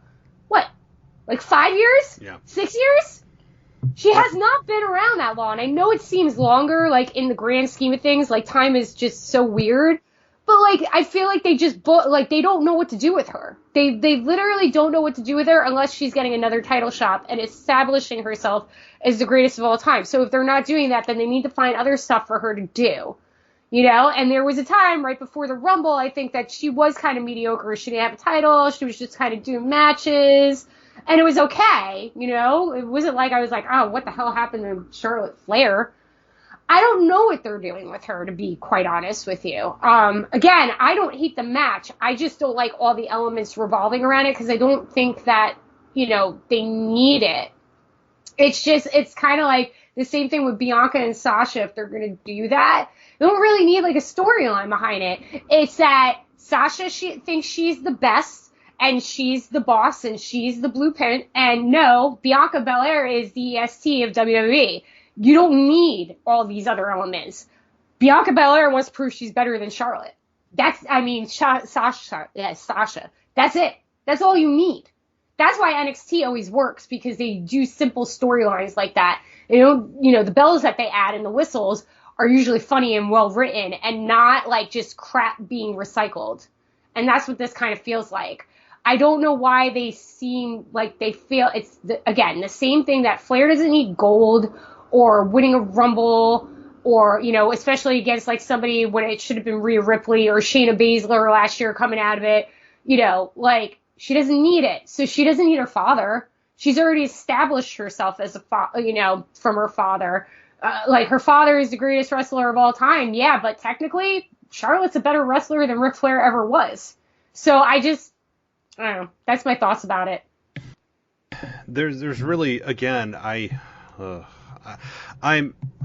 see your point about wanting to see the match. I guess I'm just so poisoned by how we're getting there that I'm not interested in the match because of how just poisonous and terrible. And that's fair. Yeah. It's fair. It skews your view. I mean, I haven't really been paying attention to the storyline because it makes me roll my eyes and walk out of the room. But it's not that I don't want to see Lacey and Charlotte. I think it'd actually be a good match. It's just, I don't need any of this. And it just and you're right. At this point, being a Flair is tarnishing who Charlotte is just as Charlotte. You know what I mean? And she wants to go on Twitter and attack people and be like, I didn't get here because my daddy and blah, blah, blah, but you guys don't know what I went through and all this crap, and that's fine, and it's probably 100% true. I mean, you got your foot in the door because your last name's Flair, but all the work after that, I think she did it. I mean, she was called up to the main roster after 3 years. She was in NXT for a blink, So it's taking away from who she is. She's always going to be known as Flair. And being Ric Flair's daughter. Remove yourself from that. I just don't think it's necessary. It's not like, The Rock was sitting there going every day, my dad's Rocky Johnson, or having Rocky Johnson, out with him, even though Rocky Johnson's not near the level of Ric Flair. But you get what I'm saying. Even Orton, there were few and far between with his father, it's just these legacy wrestlers, you need, your name. But at some point, you need to move on. They're going to have to do it with Dominic Mysterio, too. You can't just keep trudging Ray out there, in order for you to become your own person and to be this is my legacy and I'm making my legacy proud. But I'm me, and it's just unnecessary. And the longer they keep going with this Flair stuff, they love their legends, though, man. That's that hook that they hang their hat on, and they just keep going back to the well, no matter how many times. The well's dry. They're coming back up with no water in the bucket. It's like a mirage of water. They think there's something in there. I don't think there is. Ric Flair, look, I think he is. Arguably, a lot of people's Mount Rushmores of wrestling, people forget how big Ric Flair was. If you didn't, Ric Flair is my greatest wrestler of all time over Hogan. I get in the fight all the time. Ric Flair is the dominant wrestler over Hogan, and then comes Austin. It goes Flair, Austin, Hogan, in my opinion. Yeah. Yeah. No. And again, but Charlotte has done such a good job of separating herself from her dad over the last several years. When you bring it back for any reason. I think it detracts from Charlotte because you're like, oh yeah, that's Ric Flair's daughter. And, and I don't want that because Charlotte's been blazing her own path. I'm sure that legitimately, if you were talking to her in private, she's probably like, what the hell? Why is my dad still in my storylines? I have main evented WrestleMania. Yep. I have been in Hell in a Cell, the first ever women's Hell in a Cell. I was in, the women's first ever ladder match. She's done all these things, and yet somehow she needs to bring her dad back? Andy's going to turn heel on her? Why? Like, just to get... Also, we're in the middle of a COVID pandemic. Why are you trotting out a 77-year-old man up there? Yeah. Again, WWE is not known for, like, being super strict with this stuff. There are cases breaking out all the time. Why do you have an elderly old man there? Ric like, Flair's kind of in the target category. He's in, like, the danger category for COVID. Like, he's, like, the guy that would probably be the one to... Yeah, I mean, it makes no sense, but apparently, from everything I've read, Rick just wants to be on TV. He's basically begging creative on a weekly basis to put him on TV. So he just loves the spotlight, or maybe needs the money. I don't know. But the fact is, Rick is basically begging creative to be on TV, from what I'm reading and seeing. But look, I think right now Charlotte is really taking a hit on her credibility and her momentum from being involved in this. It's just silly. Just get to Charlotte and get to Lacey Evans in a traditional way. I don't even care if it was boring. At least I understand it. This makes zero sense. There's no payoff other than the inevitable Lacey versus Charlotte. So, okay, I want to move on. And I do want to ask you, let's see, I have a couple of topics here. I want to ask you about the Hurt Business and Bobby Lashley, and he's the United States champion, and this past week he takes out Riddle and keeps the Hurt Lock on him and really shows a vicious side of him, and the announcers played it as the reason for it because of the fact that in the Rumble it took 4 men to eliminate him, and he was on a roll, and I would agree. I'm a huge Bobby Lashley fan, more than I thought I would be. I think he's found a beautiful home in the Hurt Business. MVP has been a lifesaver for really Cedric Alexander, Shelton, and for Bobby Lashley, I would argue. And we're seeing a really vicious side of Bobby Lashley right now as United States champion, taking out Riddle. But do you see this going further, maybe with Lashley in a world championship run? I know that I've made the case back in, oh my God, was it like May or June when Drew McIntyre faced Lashley? I said, let's do it. Let's pull the trigger. I'm okay with it. And they didn't. And then Bobby Lashley went back into obscurity. And now obviously he's with the Hurt Business. But do you see Bobby Lashley as a future world champion? Or what are you digging about what he's doing right now in the Hurt Business? We haven't talked about this. That's another good thing that the WWE is doing right now. Her Business is awesome. Strong, black stable, which I think that like they were trying to do for a while, got kind of screwed off with New Day and stuff. MVP coming back and becoming basically another Paul Heyman and still being able to wrestle has been great. I think everybody who's in that faction right now is benefiting. I want them to expand the faction more. I really want to see another person end up in there. I feel like they are hinting towards it. They've been, with Apollo Crews, and there was somebody else they were like going after. I forgot who it was. But yeah, I mean, I think at one point that whole, like, they do have all the titles right now, right? And they have the tag team titles and the U.S. Yeah, in the United States, yeah. Okay, so, MVP is the only person who doesn't have a title. I wouldn't be surprised if Lashley drops the U.S. title to somebody and then MVP wins it. Not facing, Bobby, obviously, because that would cause a problem. And, MVP is one of the most decorated U.S. champs of all time. So I think that at some point the title does go back to him. And I think when that happens, I think that Lashley has a good chance of winning the world title and the faction having all the titles. I think that's what they're building towards. I think it would be great. And I think that's a Drew McIntyre storyline. Unless, conspiracy theory Mary, Roman's faction starts to build more and the other Uso comes back and maybe, I don't know what's going on with Samoa Joe. I still think Samoa Joe I hope he's coming back to wrestling at some point. I've loved him on commentary. Breath of fresh air. But like having a Samoan faction and then going after the Hurt Business, I think that would be really cool. But yeah, I can see Lashley getting back into the title picture. I just don't know how, I'm just, fantasy booking, like maybe something happens and he has a fallout with the Hurt Business and he ends up with Heyman. We've always wanted to see that. I've always thought that Heyman would be great with Bobby Lashley because he's so good with Brock, and Bobby Lashley and Brock are very similar, so yeah, I think it's not a stretch. I just don't know when and where and how that's going to happen. But I do think at some point all 4 members have titles. I do. I hope so. I think this is a group that when Vince and creative put it together, they probably didn't envision it catching fire like this. I think they probably said, we don't have anything for all of these guys. Let's stick them in a group, which we've seen in the past many, many times. Whether it's black or white or whatever, we've seen it in the past where they just kind of stick people together just because they got nothing else going on. We've seen it.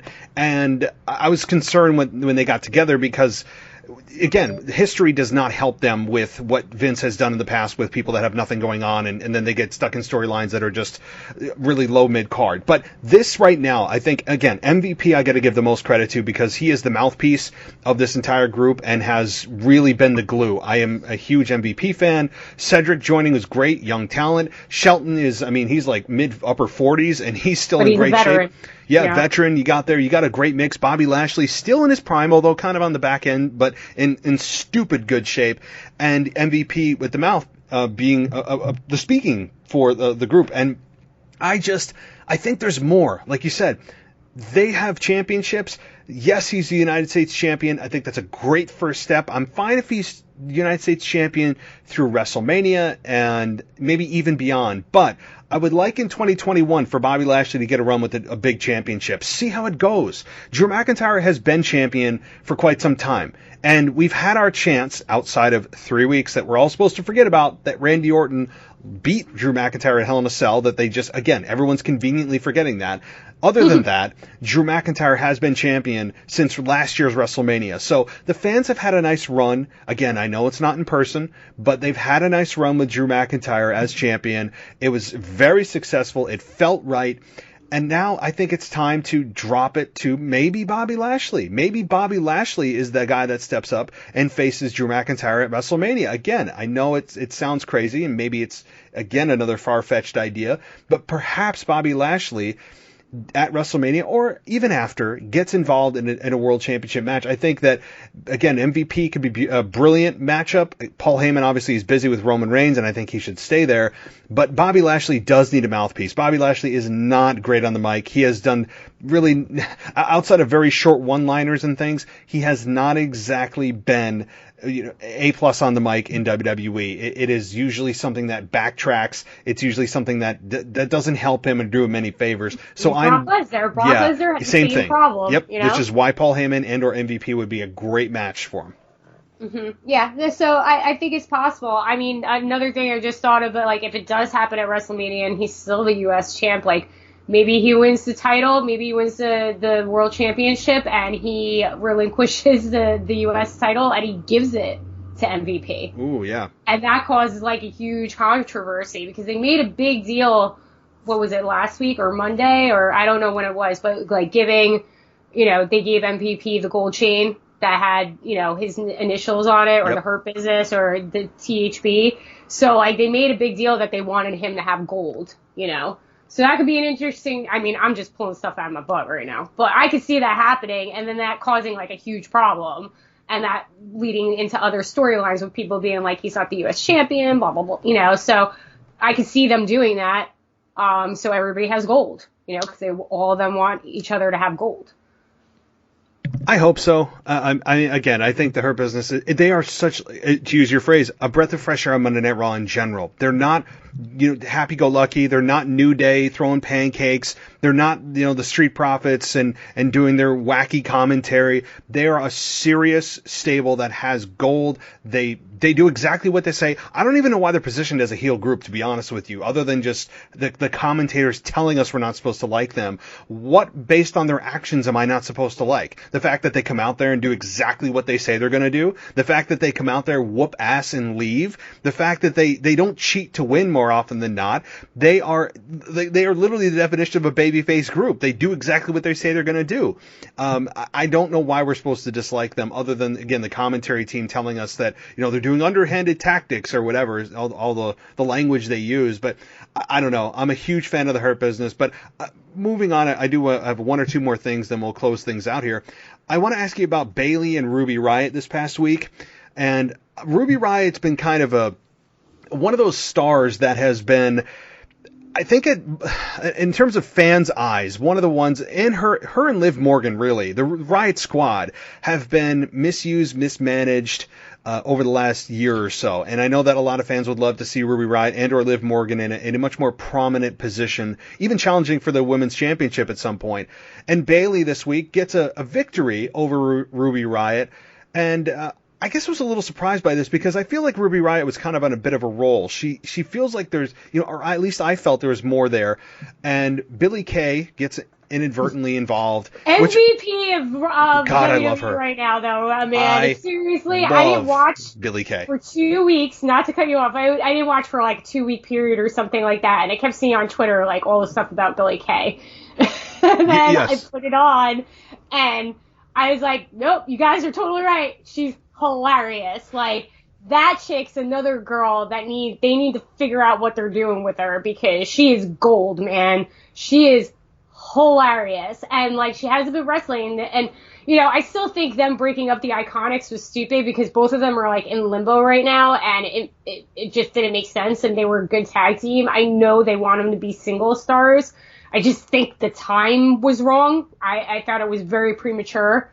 Especially because they were gone for a while and then they came back. Yeah. But she's just, man, she makes me laugh. And like, a lot of them don't make me laugh, but she's working what she's doing, and I like the gimmick that they're doing. But I think that's why, Ruby lost. I agree with you that I think Ruby Riot's a really good wrestler. I think she's very underrated. I mean, she has a very unique look. She's not everybody's cup of tea, but I love that about her, because she doesn't look like everybody else, Like, that's always what, I can tell you there's like 6 blonde, long hair females in WWE right now, and I can interchange them, Like, Carmella coming back as she is stupid. I miss the old Carmella. Like, that, like, I hate her new gimmick, and she just looks like a plastic bimbo at this point. It's just, it doesn't get, she had style, at least when she was doing the whole Long Island gimmick, Now it's just like, oh, I'm rich and I have a wine guy, whatever. So Ruby Riot is great because she's different. And Liv, though, and we were talking about this last night kind of briefly, Liv Morgan has been booked terribly. I mean, let's go back to Lana, all right? What was that? And then like her getting back with the Riot Squad made that. I think she has potential to be a really great wrestler too. She's got personality, she's got spunk, she's got a great look, she's beautiful. I mean, granted, she's from New Jersey, 10 minutes from my house, but, and I'm not just no like, bias. sticking up for her. No bias, like she's from Elwood Park, represent. But, it's just, she has a great backstory too. Like, if you ever like see any of the stuff that how she got where she is, and her family was super poor and all that stuff. But, I don't understand why you're not utilizing these two girls or giving them the titles instead of putting the titles on Charlotte and Asuka, who were thrown together. Asuka doesn't need a tag title. Like, I think it's great she was double champ. But, like, yeah, I don't know. They do feel like they've been on a roll. They've been getting more storylines, but I think a big part of that has to do with Billie Kay on the side, and if she's a Riot, Squad member or not, because I think that they're still trying to figure out how they're going to turn this into something for Billie. You know what I mean? Like, I don't really think it's necessarily about the two of them, and I think that's a shame too. I don't know what they're going on, because putting them together was like a weird thing. But like I said, like when they were coming out and like she was like coming out to the punk music and dancing and like having the outfit on, and I saw like a meme on Twitter was like when, you try to fit in with the punk rock kids at school and they don't like you and they're like looking at her, like you're a poser. It's funny. So I don't know, because I think you're right. I think they were on a streak, and I just don't. A lot of this is always, when we talk about these things, is that, like, it feels like it's that trope. Creative has nothing for you. They don't know how to make people individual characters unless, like, they're super popular off the bat or they have a famous last name. Like, I don't know, because you have two chicks that are new, they're fresh, decent wrestlers. I think Ruby Riot's a really good wrestler. Liv still needs work, but she's been good. I've watched her progress in the ring, and I think they have good personalities that they need to elevate them. But I also think they don't want somebody like Ruby Riot being the face of the women's division because of how she looks. She's in a very CM Punk situation with her tattoos and stuff. You get what I'm saying? Yeah, I think It's very CM Punk, except CM Punk was so popular that, like, nobody could stop it. But, like, you know that Vince never wanted that guy being champ. You know, because he's covered in tattoos, and he looks different, and he's not the best shape. I mean, she's in great shape. She's just tatted. She's a tattooed girl, and she's got piercings. She's that culture. Crazy green hair. I think it's great, you know. I have friends that look like that. So, I mean, it's fine. But it's definitely... I don't think Ruby's ever going to hit that level because she's in a CM Punk situation. So unless they let her, like, flourish and blossom personality-wise and see what she's got, you know, because we haven't really seen that. She's kind of a straight shooter. I wouldn't say anything about her. Even when she was doing, like, when they were the, you know, the villains when they debuted and with that idiot Sarah Logan. Sorry. The worst. Don't ever come back. Sorry. You're not a good wrestler. You know, even when they had that, it just, like, they were doing, like, this obnoxious, like, they were, like, bullies in high school backstage thing. But, like, she just seemed like she was a straight shooter. Like, she was like, I don't give an F, like, what you think about me. Like, this is who I am. And that's great. And you can work with that.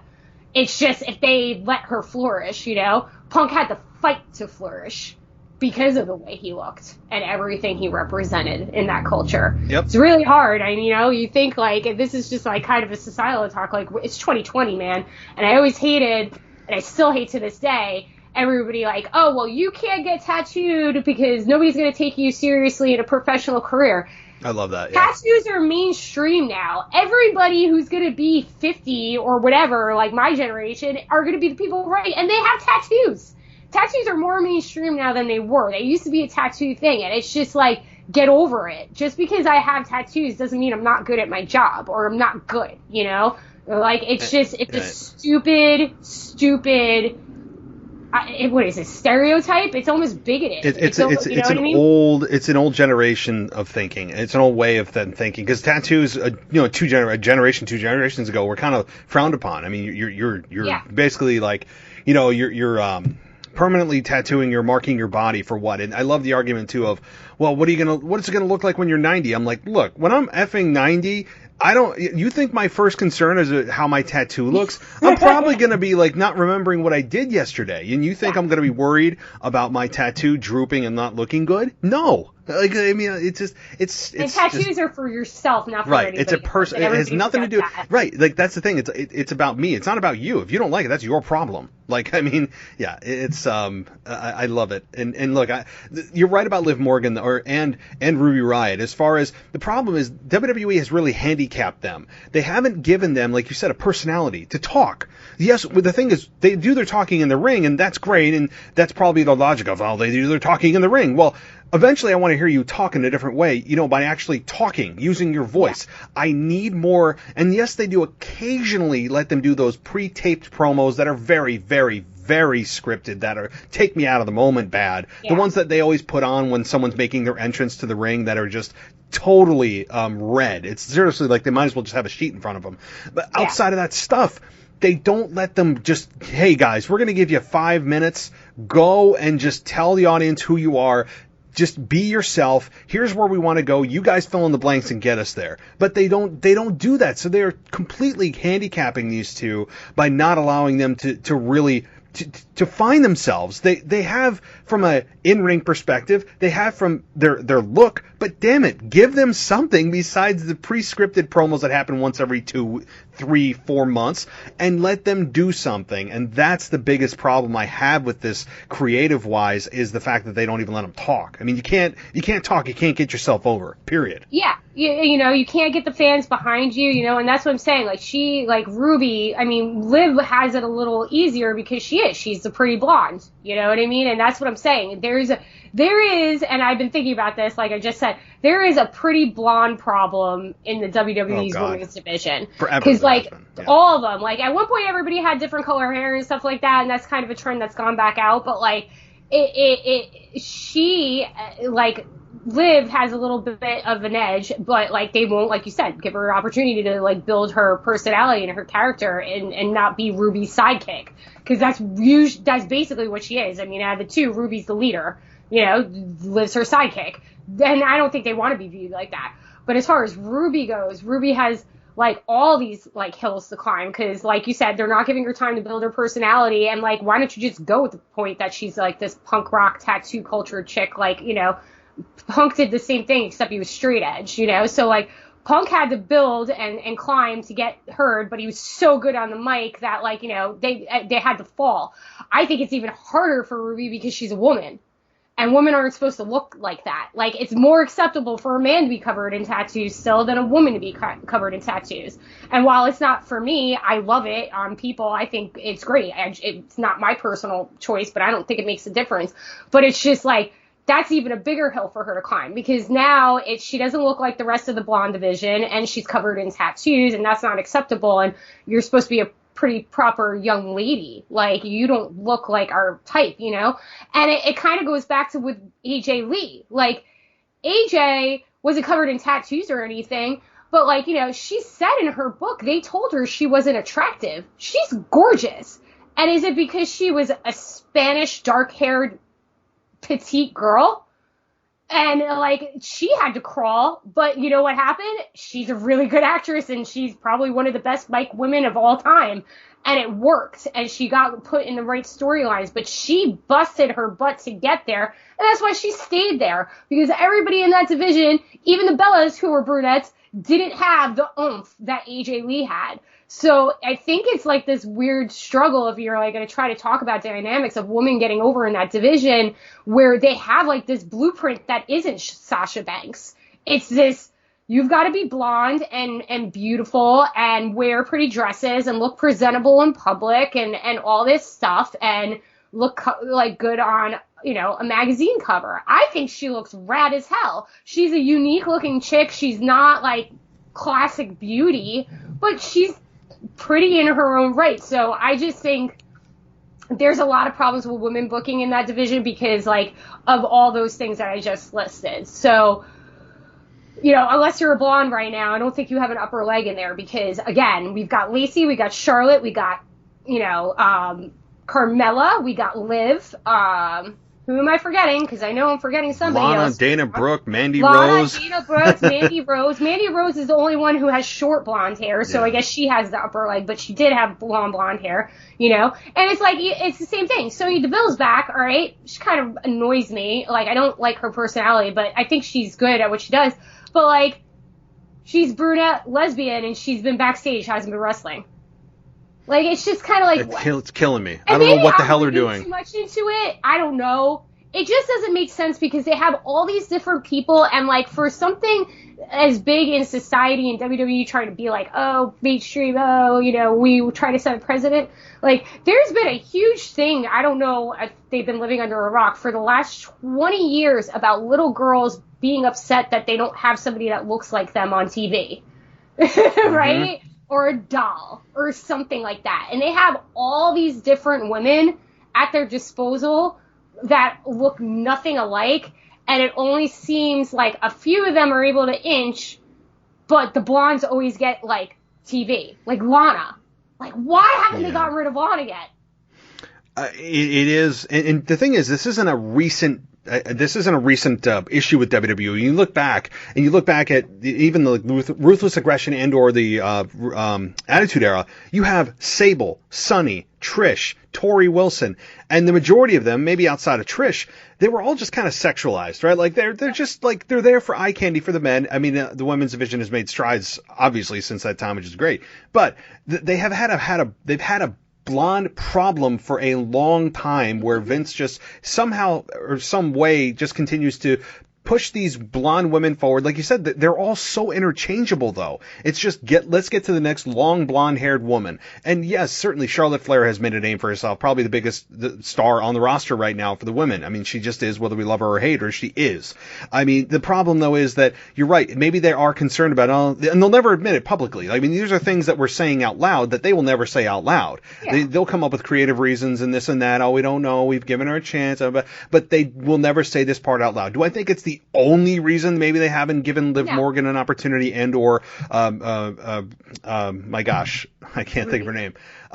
No, WWE knows what they're doing. There are certainly other reasons other than just the fact that Ruby Riott, geez, I don't know why I couldn't think of her name, why Ruby Riott has not gotten an opportunity other than just, okay, she looks different, which is probably a part of it that they'll never say out loud. But it is a contributing factor, whether consciously or subconsciously Vince McMahon is thinking about. It is a part of it. There's just no other way around it. She does look much different. And not to cut you off, we forgot Natalya. Yep. We forgot. Oh, God, Natalya. Oh, God. Phoenix, when she is active, like, even though Beth Phoenix is, a brick house, but, like, it is a consistent thing there, and I think I was most disappointed, like I said before, when Carmella came back, because I liked Carmella's character. Like, she was obnoxious and stuff, and maybe she got, like, a little more chances than she did, but again, she had flavor. She was her, And then they, like, roll her out as, like,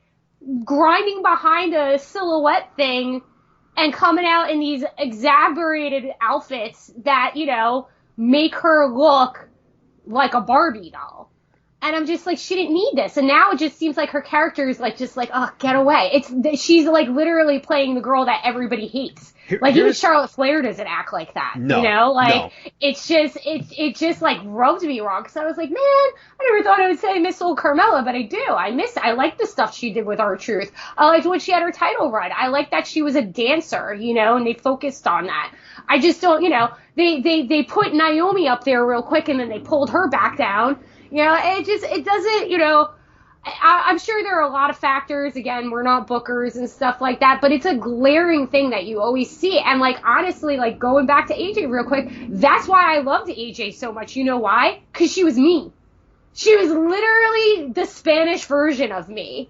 And I just connected to her because she was just being herself.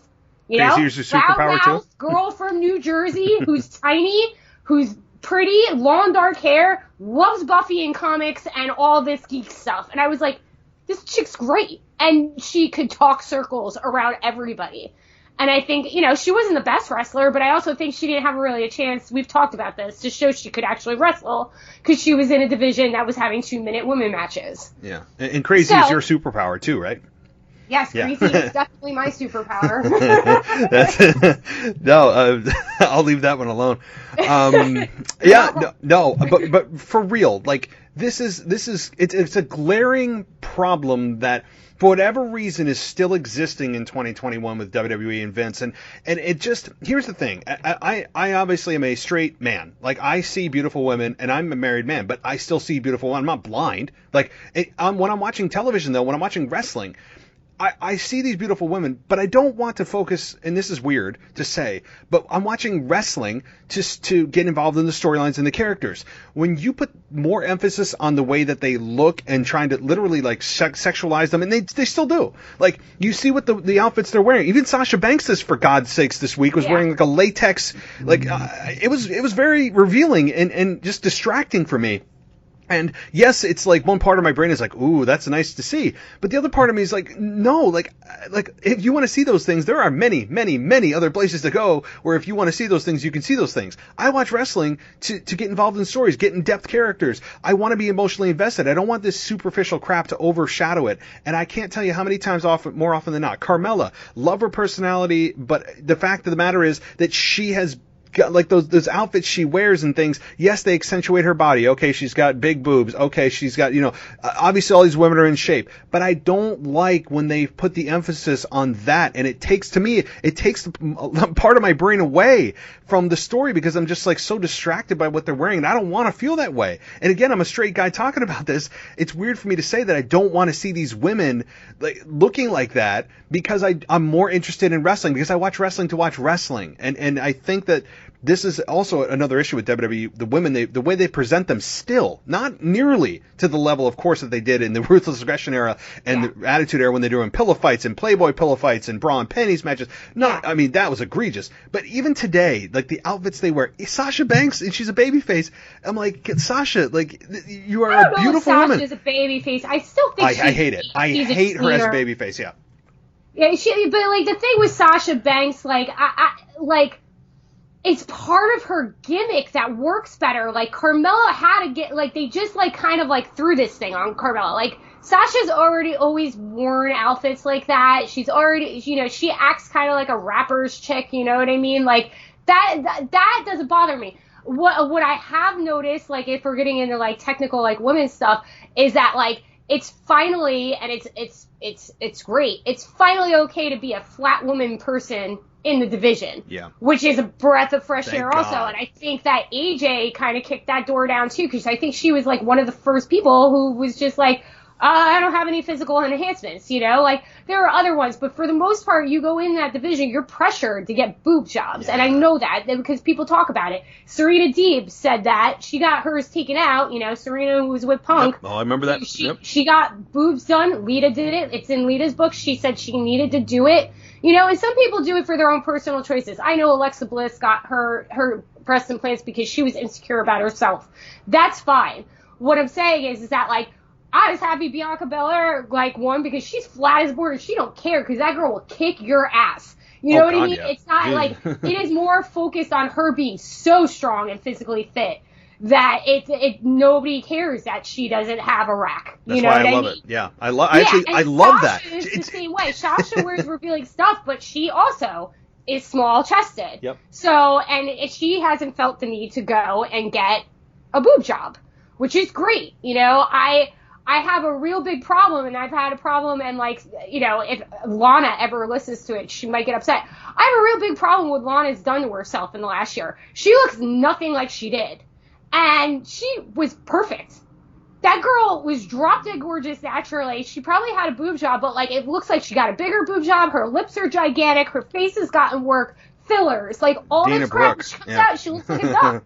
Yeah. And I'm just like, why? Like, it's terrible. It's an underlying thing about self-esteem and the way that society makes women feel that they have to look like this, especially if you're in a... I wonder... Like, no, yeah, there is that pressure, but I do wonder, too, are these solely personal choices where they look at this and go, they see themselves, watch their matches back, watch their promos back, and they're looking at themselves like, oh man, I would really feel better about myself if I did X. Or is it external pressure from, maybe in a sly way of management telling them, or other women telling them, or maybe even other men, who knows what advice they're getting. Yeah. If it's external pressure and not an internal decision, that's where I'd have the problem.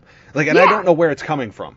And, and I think it's both, like, I just have a real problem when, like, women, like, I understand, like, having self-esteem issues. We've talked about this before. If you got a busted nose and you want a nose job, go for it. You know what I mean?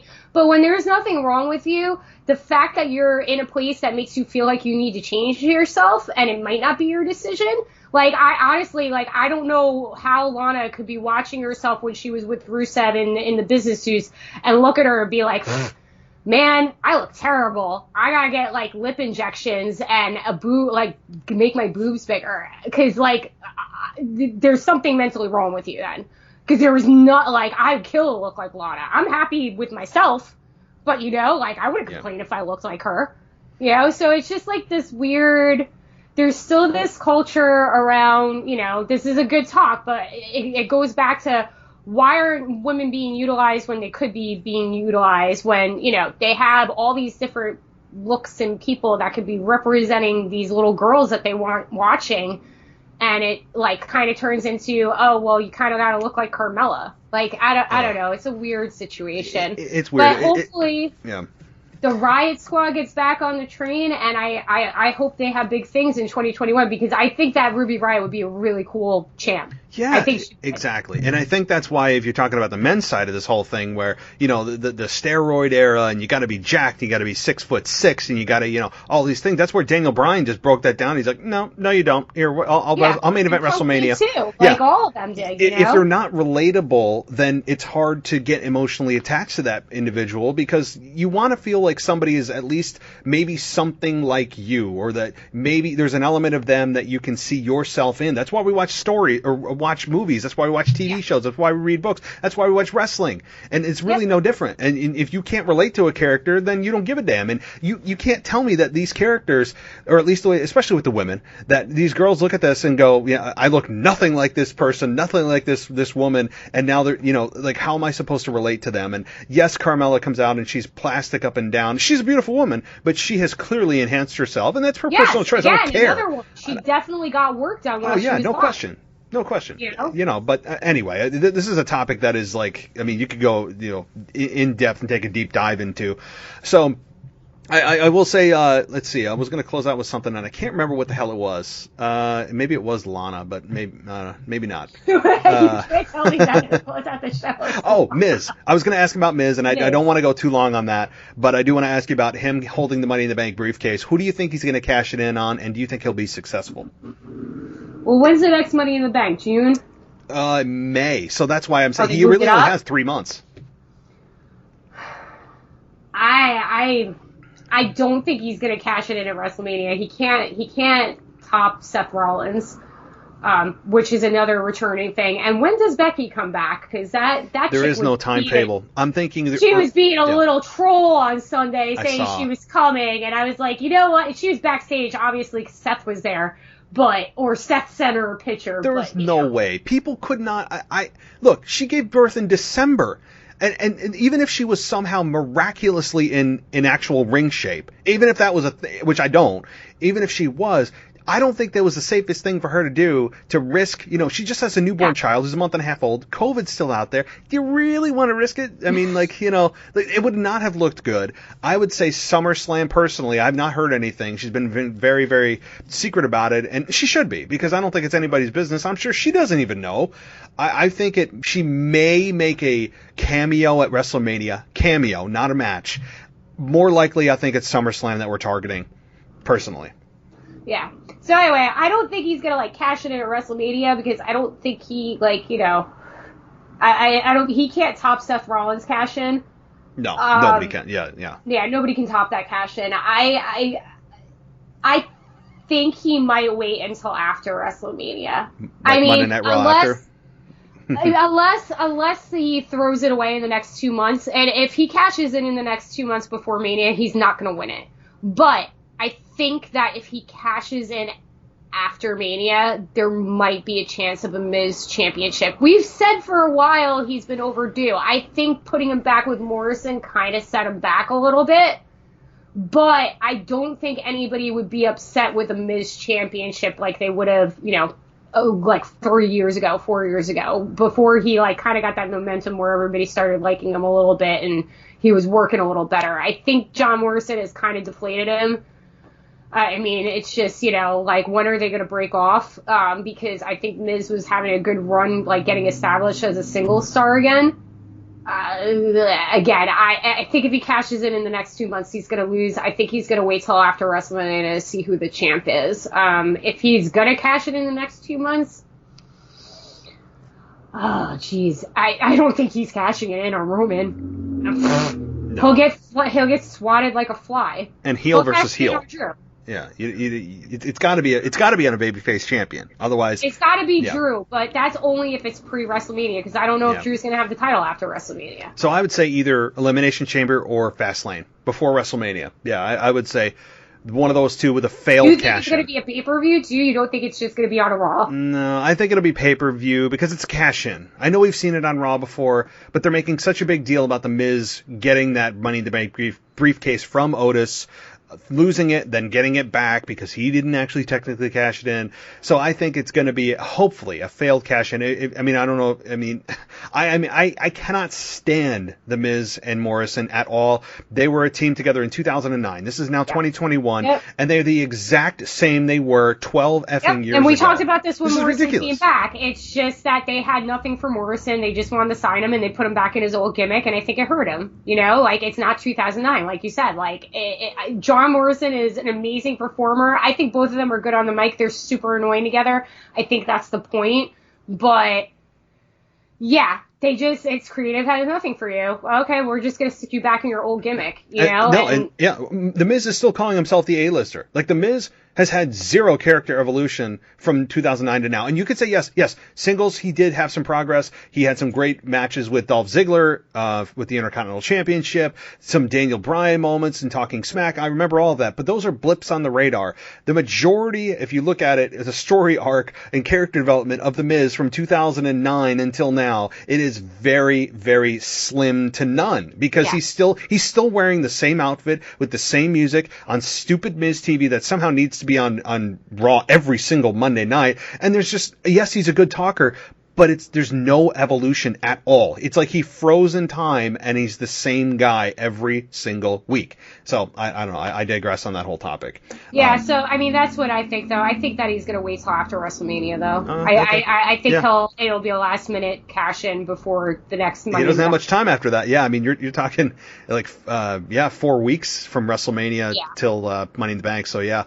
I mean, maybe they'll try something different. What happens if he doesn't cash in and they go to the Money in the Bank pay-per-view and he still cashes in? Right? What if he cashes in at the Money in the Bank pay-per-view? Before. Yeah. You know, that'd be interesting. What happens? Like, what if he, like, cash in on the Money in the Bank and be like, I got it for another year, you know? Well, it has to be for a championship, but he could cash in. He tries to mix it up. Who knows? Like, why did they give it to Otis in the first place and then have that convoluted way to getting it to the Miz? Who knows, you know? Yeah. As long as they don't do the money in the bank like they did last year, which was terrible. We all agreed on that. Hopefully at that point, maybe like there are people back in audiences or whatever. But we don't know. It's a day by day thing. But it's god. Yeah, no, you're bringing back horror, like just absolute pain in my soul from what happened at Money in the Bank. It's like my worst nightmare of wrestling in one. In one single pay-per-view, or one single match, I should say, because the whole pay-per-view wasn't crap. It was just that match. For the men's and women's. Men's and women's were just garbage. So I think, he's probably going to wait till after. I don't know. I don't know what's going to happen. Yeah, no. I don't care when or how or what cute way he cashes in. All I care about is that it's a failed cash-in. I don't care when or how. Just do it so we can get it off you and stop with the dark cloud over my head that you could become champion. I want nothing to do with that. Nothing. I know that people talk and people would argue with me about the fact that, they're heels, that's heel heat. See, you're annoyed, you don't like them. I'm like, no, there's a difference. There's a difference between wanting to see someone get their ass kicked, which is money-making heat, and heat that makes you embarrassed to be a fan and want to change the channel. Like, I don't think that's the goal, is WWE getting you so annoyed with a character that you want to watch something else. I'm pretty sure that's not their goal. And that's what I feel with Miz and Morrison. Like, I fight with my hand to try to not change the channel or fast forward, because I do a podcast, I want to hear what they have to say, but it is damn painful. It's embarrassing what they're doing. I just cannot stand it, and I don't know. I'll leave it at that. So, Mary, anything I didn't cover? I know there's lots of little odds and ends, but we could go forever. Is there anything big that you wanted to chat about that we didn't touch on? I don't know if there's anything big, just a couple side notes that I've noticed over the last month. So, like, speaking of annoying things, what is with all the females having an annoying, obnoxious laugh now? Oh, God. Sasha, Lacey. Bayley, and Lacey. Yeah. And Carmella does it too. Like, stop! It's like they all took the same promo class, and they're all like, we got to do this. We got to add this to our character. Yeah. It's just not. Like, one of you guys can have it. The rest of you need to leave it. And I hope Lacey loses it because she does the fake, like, moving her mouth after, like, she's a ventriloquist dummy. And I'm like, I want to punch you in the face. Stop. So, that's one thing. Two, I think it's interesting that Dolph and Robert Roode have the titles. I thought it was good because I thought the Street Profits were doing nothing for it. Speaking of somebody you want to turn off, they came in with a lot of hype, but now they just annoy the crap out of me because they're backstage men just cutting promos. And they had a whole commentary section, picture in picture, for the tag team match this past week on SmackDown. I wanted to gouge my eyes out and my ears. So those are the other two things. Yep. And like Bayley getting her own show, that knock knock thing, I hope that was a one and done. I was like, well, there's a way to like completely crush any momentum or speed that Bayley has built in the last year building this heel character, taking her from Sasha and then putting her in a stupid segment that's called Ding Dong. Hello. I was like, are you kidding me? Yeah. Like, I get that she's supposed to be obnoxious and annoying, and that's fine, but, like, that's one way to just, like, completely, like, just derail her. Well, like, why does Bayley need that show? Well, because WWE loves their talk shows. Miz TV, Dirt Sheet, I mean, the list goes on. I mean, there are so many talk shows. The MVP Lounge, The Cutting Edge at one point, Carlito's Cabana at one point. Carlito's back too. That's he's back. I would like. It's weird. I want him to shave his goatee. I want to remember the way he was. He just doesn't look the same. Obviously, time will do that. Now. Yeah, he's put on muscle mass. There's no question about it. Yeah, I mean, you're right. It's just the laugh thing is obnoxious. It's not funny. Lacey Evans is by far and away the most obnoxious, and again, in a way that I don't know. It's bordering on channel changing, but it's also like I do want to see someone like not in fake pro wrestling land, but in real life, like just flat out just square up and punch her in the jaw. It makes me want to feel that way. I guess that's good heel heat, but I'm with you on Lacey Evans. I can't handle that. But okay, yeah, no, excellent points to end the show. I'm really glad that you were able to come back. But before you go, of course, if there's any social media or shout outs, anything that you'd like to share. You guys can follow me on Twitter at Mayor_Bear, BARE. I've been tweeting. I got rid of my Facebook, so I've been on Twitter more, and I don't know if that's a better or good thing because I was trying to cut down my social. But I've been tweeting about stuff. I've been mostly tweeting conspiracy theories about Marvel because WandaVision came out and yelling at Kevin Feige about what I need him to do in the movies moving forward because I'm that much of a nerd. But yeah, you can follow me on there. I'm not active on Raw anymore, but I'm still there. I still chime in with my pearls of wisdom if you would like to see the insanity that is my head. So you can go there and follow me. It's a very scary, but sometimes very intriguing drive through your brain on Twitter. I will say that. Sometimes. I haven't been in a feud with New Jersey Transit for the last year because I haven't taken a bus. I've been driving into work because I don't want to take New Jersey Transit, and so I mean that's good. I think the feud has ended. My new feud is yelling at New Jersey about legalizing marijuana, and none of it's available in New Jersey yet, which is kind of stupid because it's not even like a personal thing for me. They're losing tons of money and the state needs it. Yeah. So that's like my new feud, I guess. Yeah. So I'm always there, but and Live Nation is like going bankrupt because of all this. So that's like my small little victory is that I hope Ticketmaster and Live Nation get wiped out because of the pandemic. I know that's horrible, but it's like the only silver lining that I can see in this is that their sales have gone down 98% and they've lost that much revenue. So those are my little, feuds and battles that I'm doing online. So let me get this straight. I want to make sure. New Jersey Transit, F them, smoke the marijuana, and give the finger to Live Nation. Is what I'm getting. Yes. Yes, those are the three main things. I love my state. I just want them to get on the ball and like start making money and fix my roads because New Jersey is in terrible shape. Every time I've traveled through there, I'm sorry, you guys have. It's rough. It's rough. It's rough, and it's getting progressively worse. So I just figure if they legalize marijuana, maybe they'll get the money to fix the roads and fix New Jersey Transit. It's like just this little glimmer of hope, but my state is so corrupt it doesn't matter anyway. Every governor sucks, so it's just your governor. I don't know. Your governor. I'm back and forth, but all right. Well, thank you so much, Mary. I'm glad that you're able to come back. It's been a long damn time since you've been back, and I'm sure that it's good to be back. Yeah, no, it does. It's refreshing. I'm glad to hear that you're doing well, and obviously stay safe. But we will connect again very soon. Obviously, it's WrestleMania season, so things are ramping up. Good time to be back. So I hope you have a good night, and we'll be talking soon. Okay, you too. Thanks for having me back. I'm glad to be back, guys. I'll hear from me soon. Absolutely. Take care. All right, bye-bye. Bye.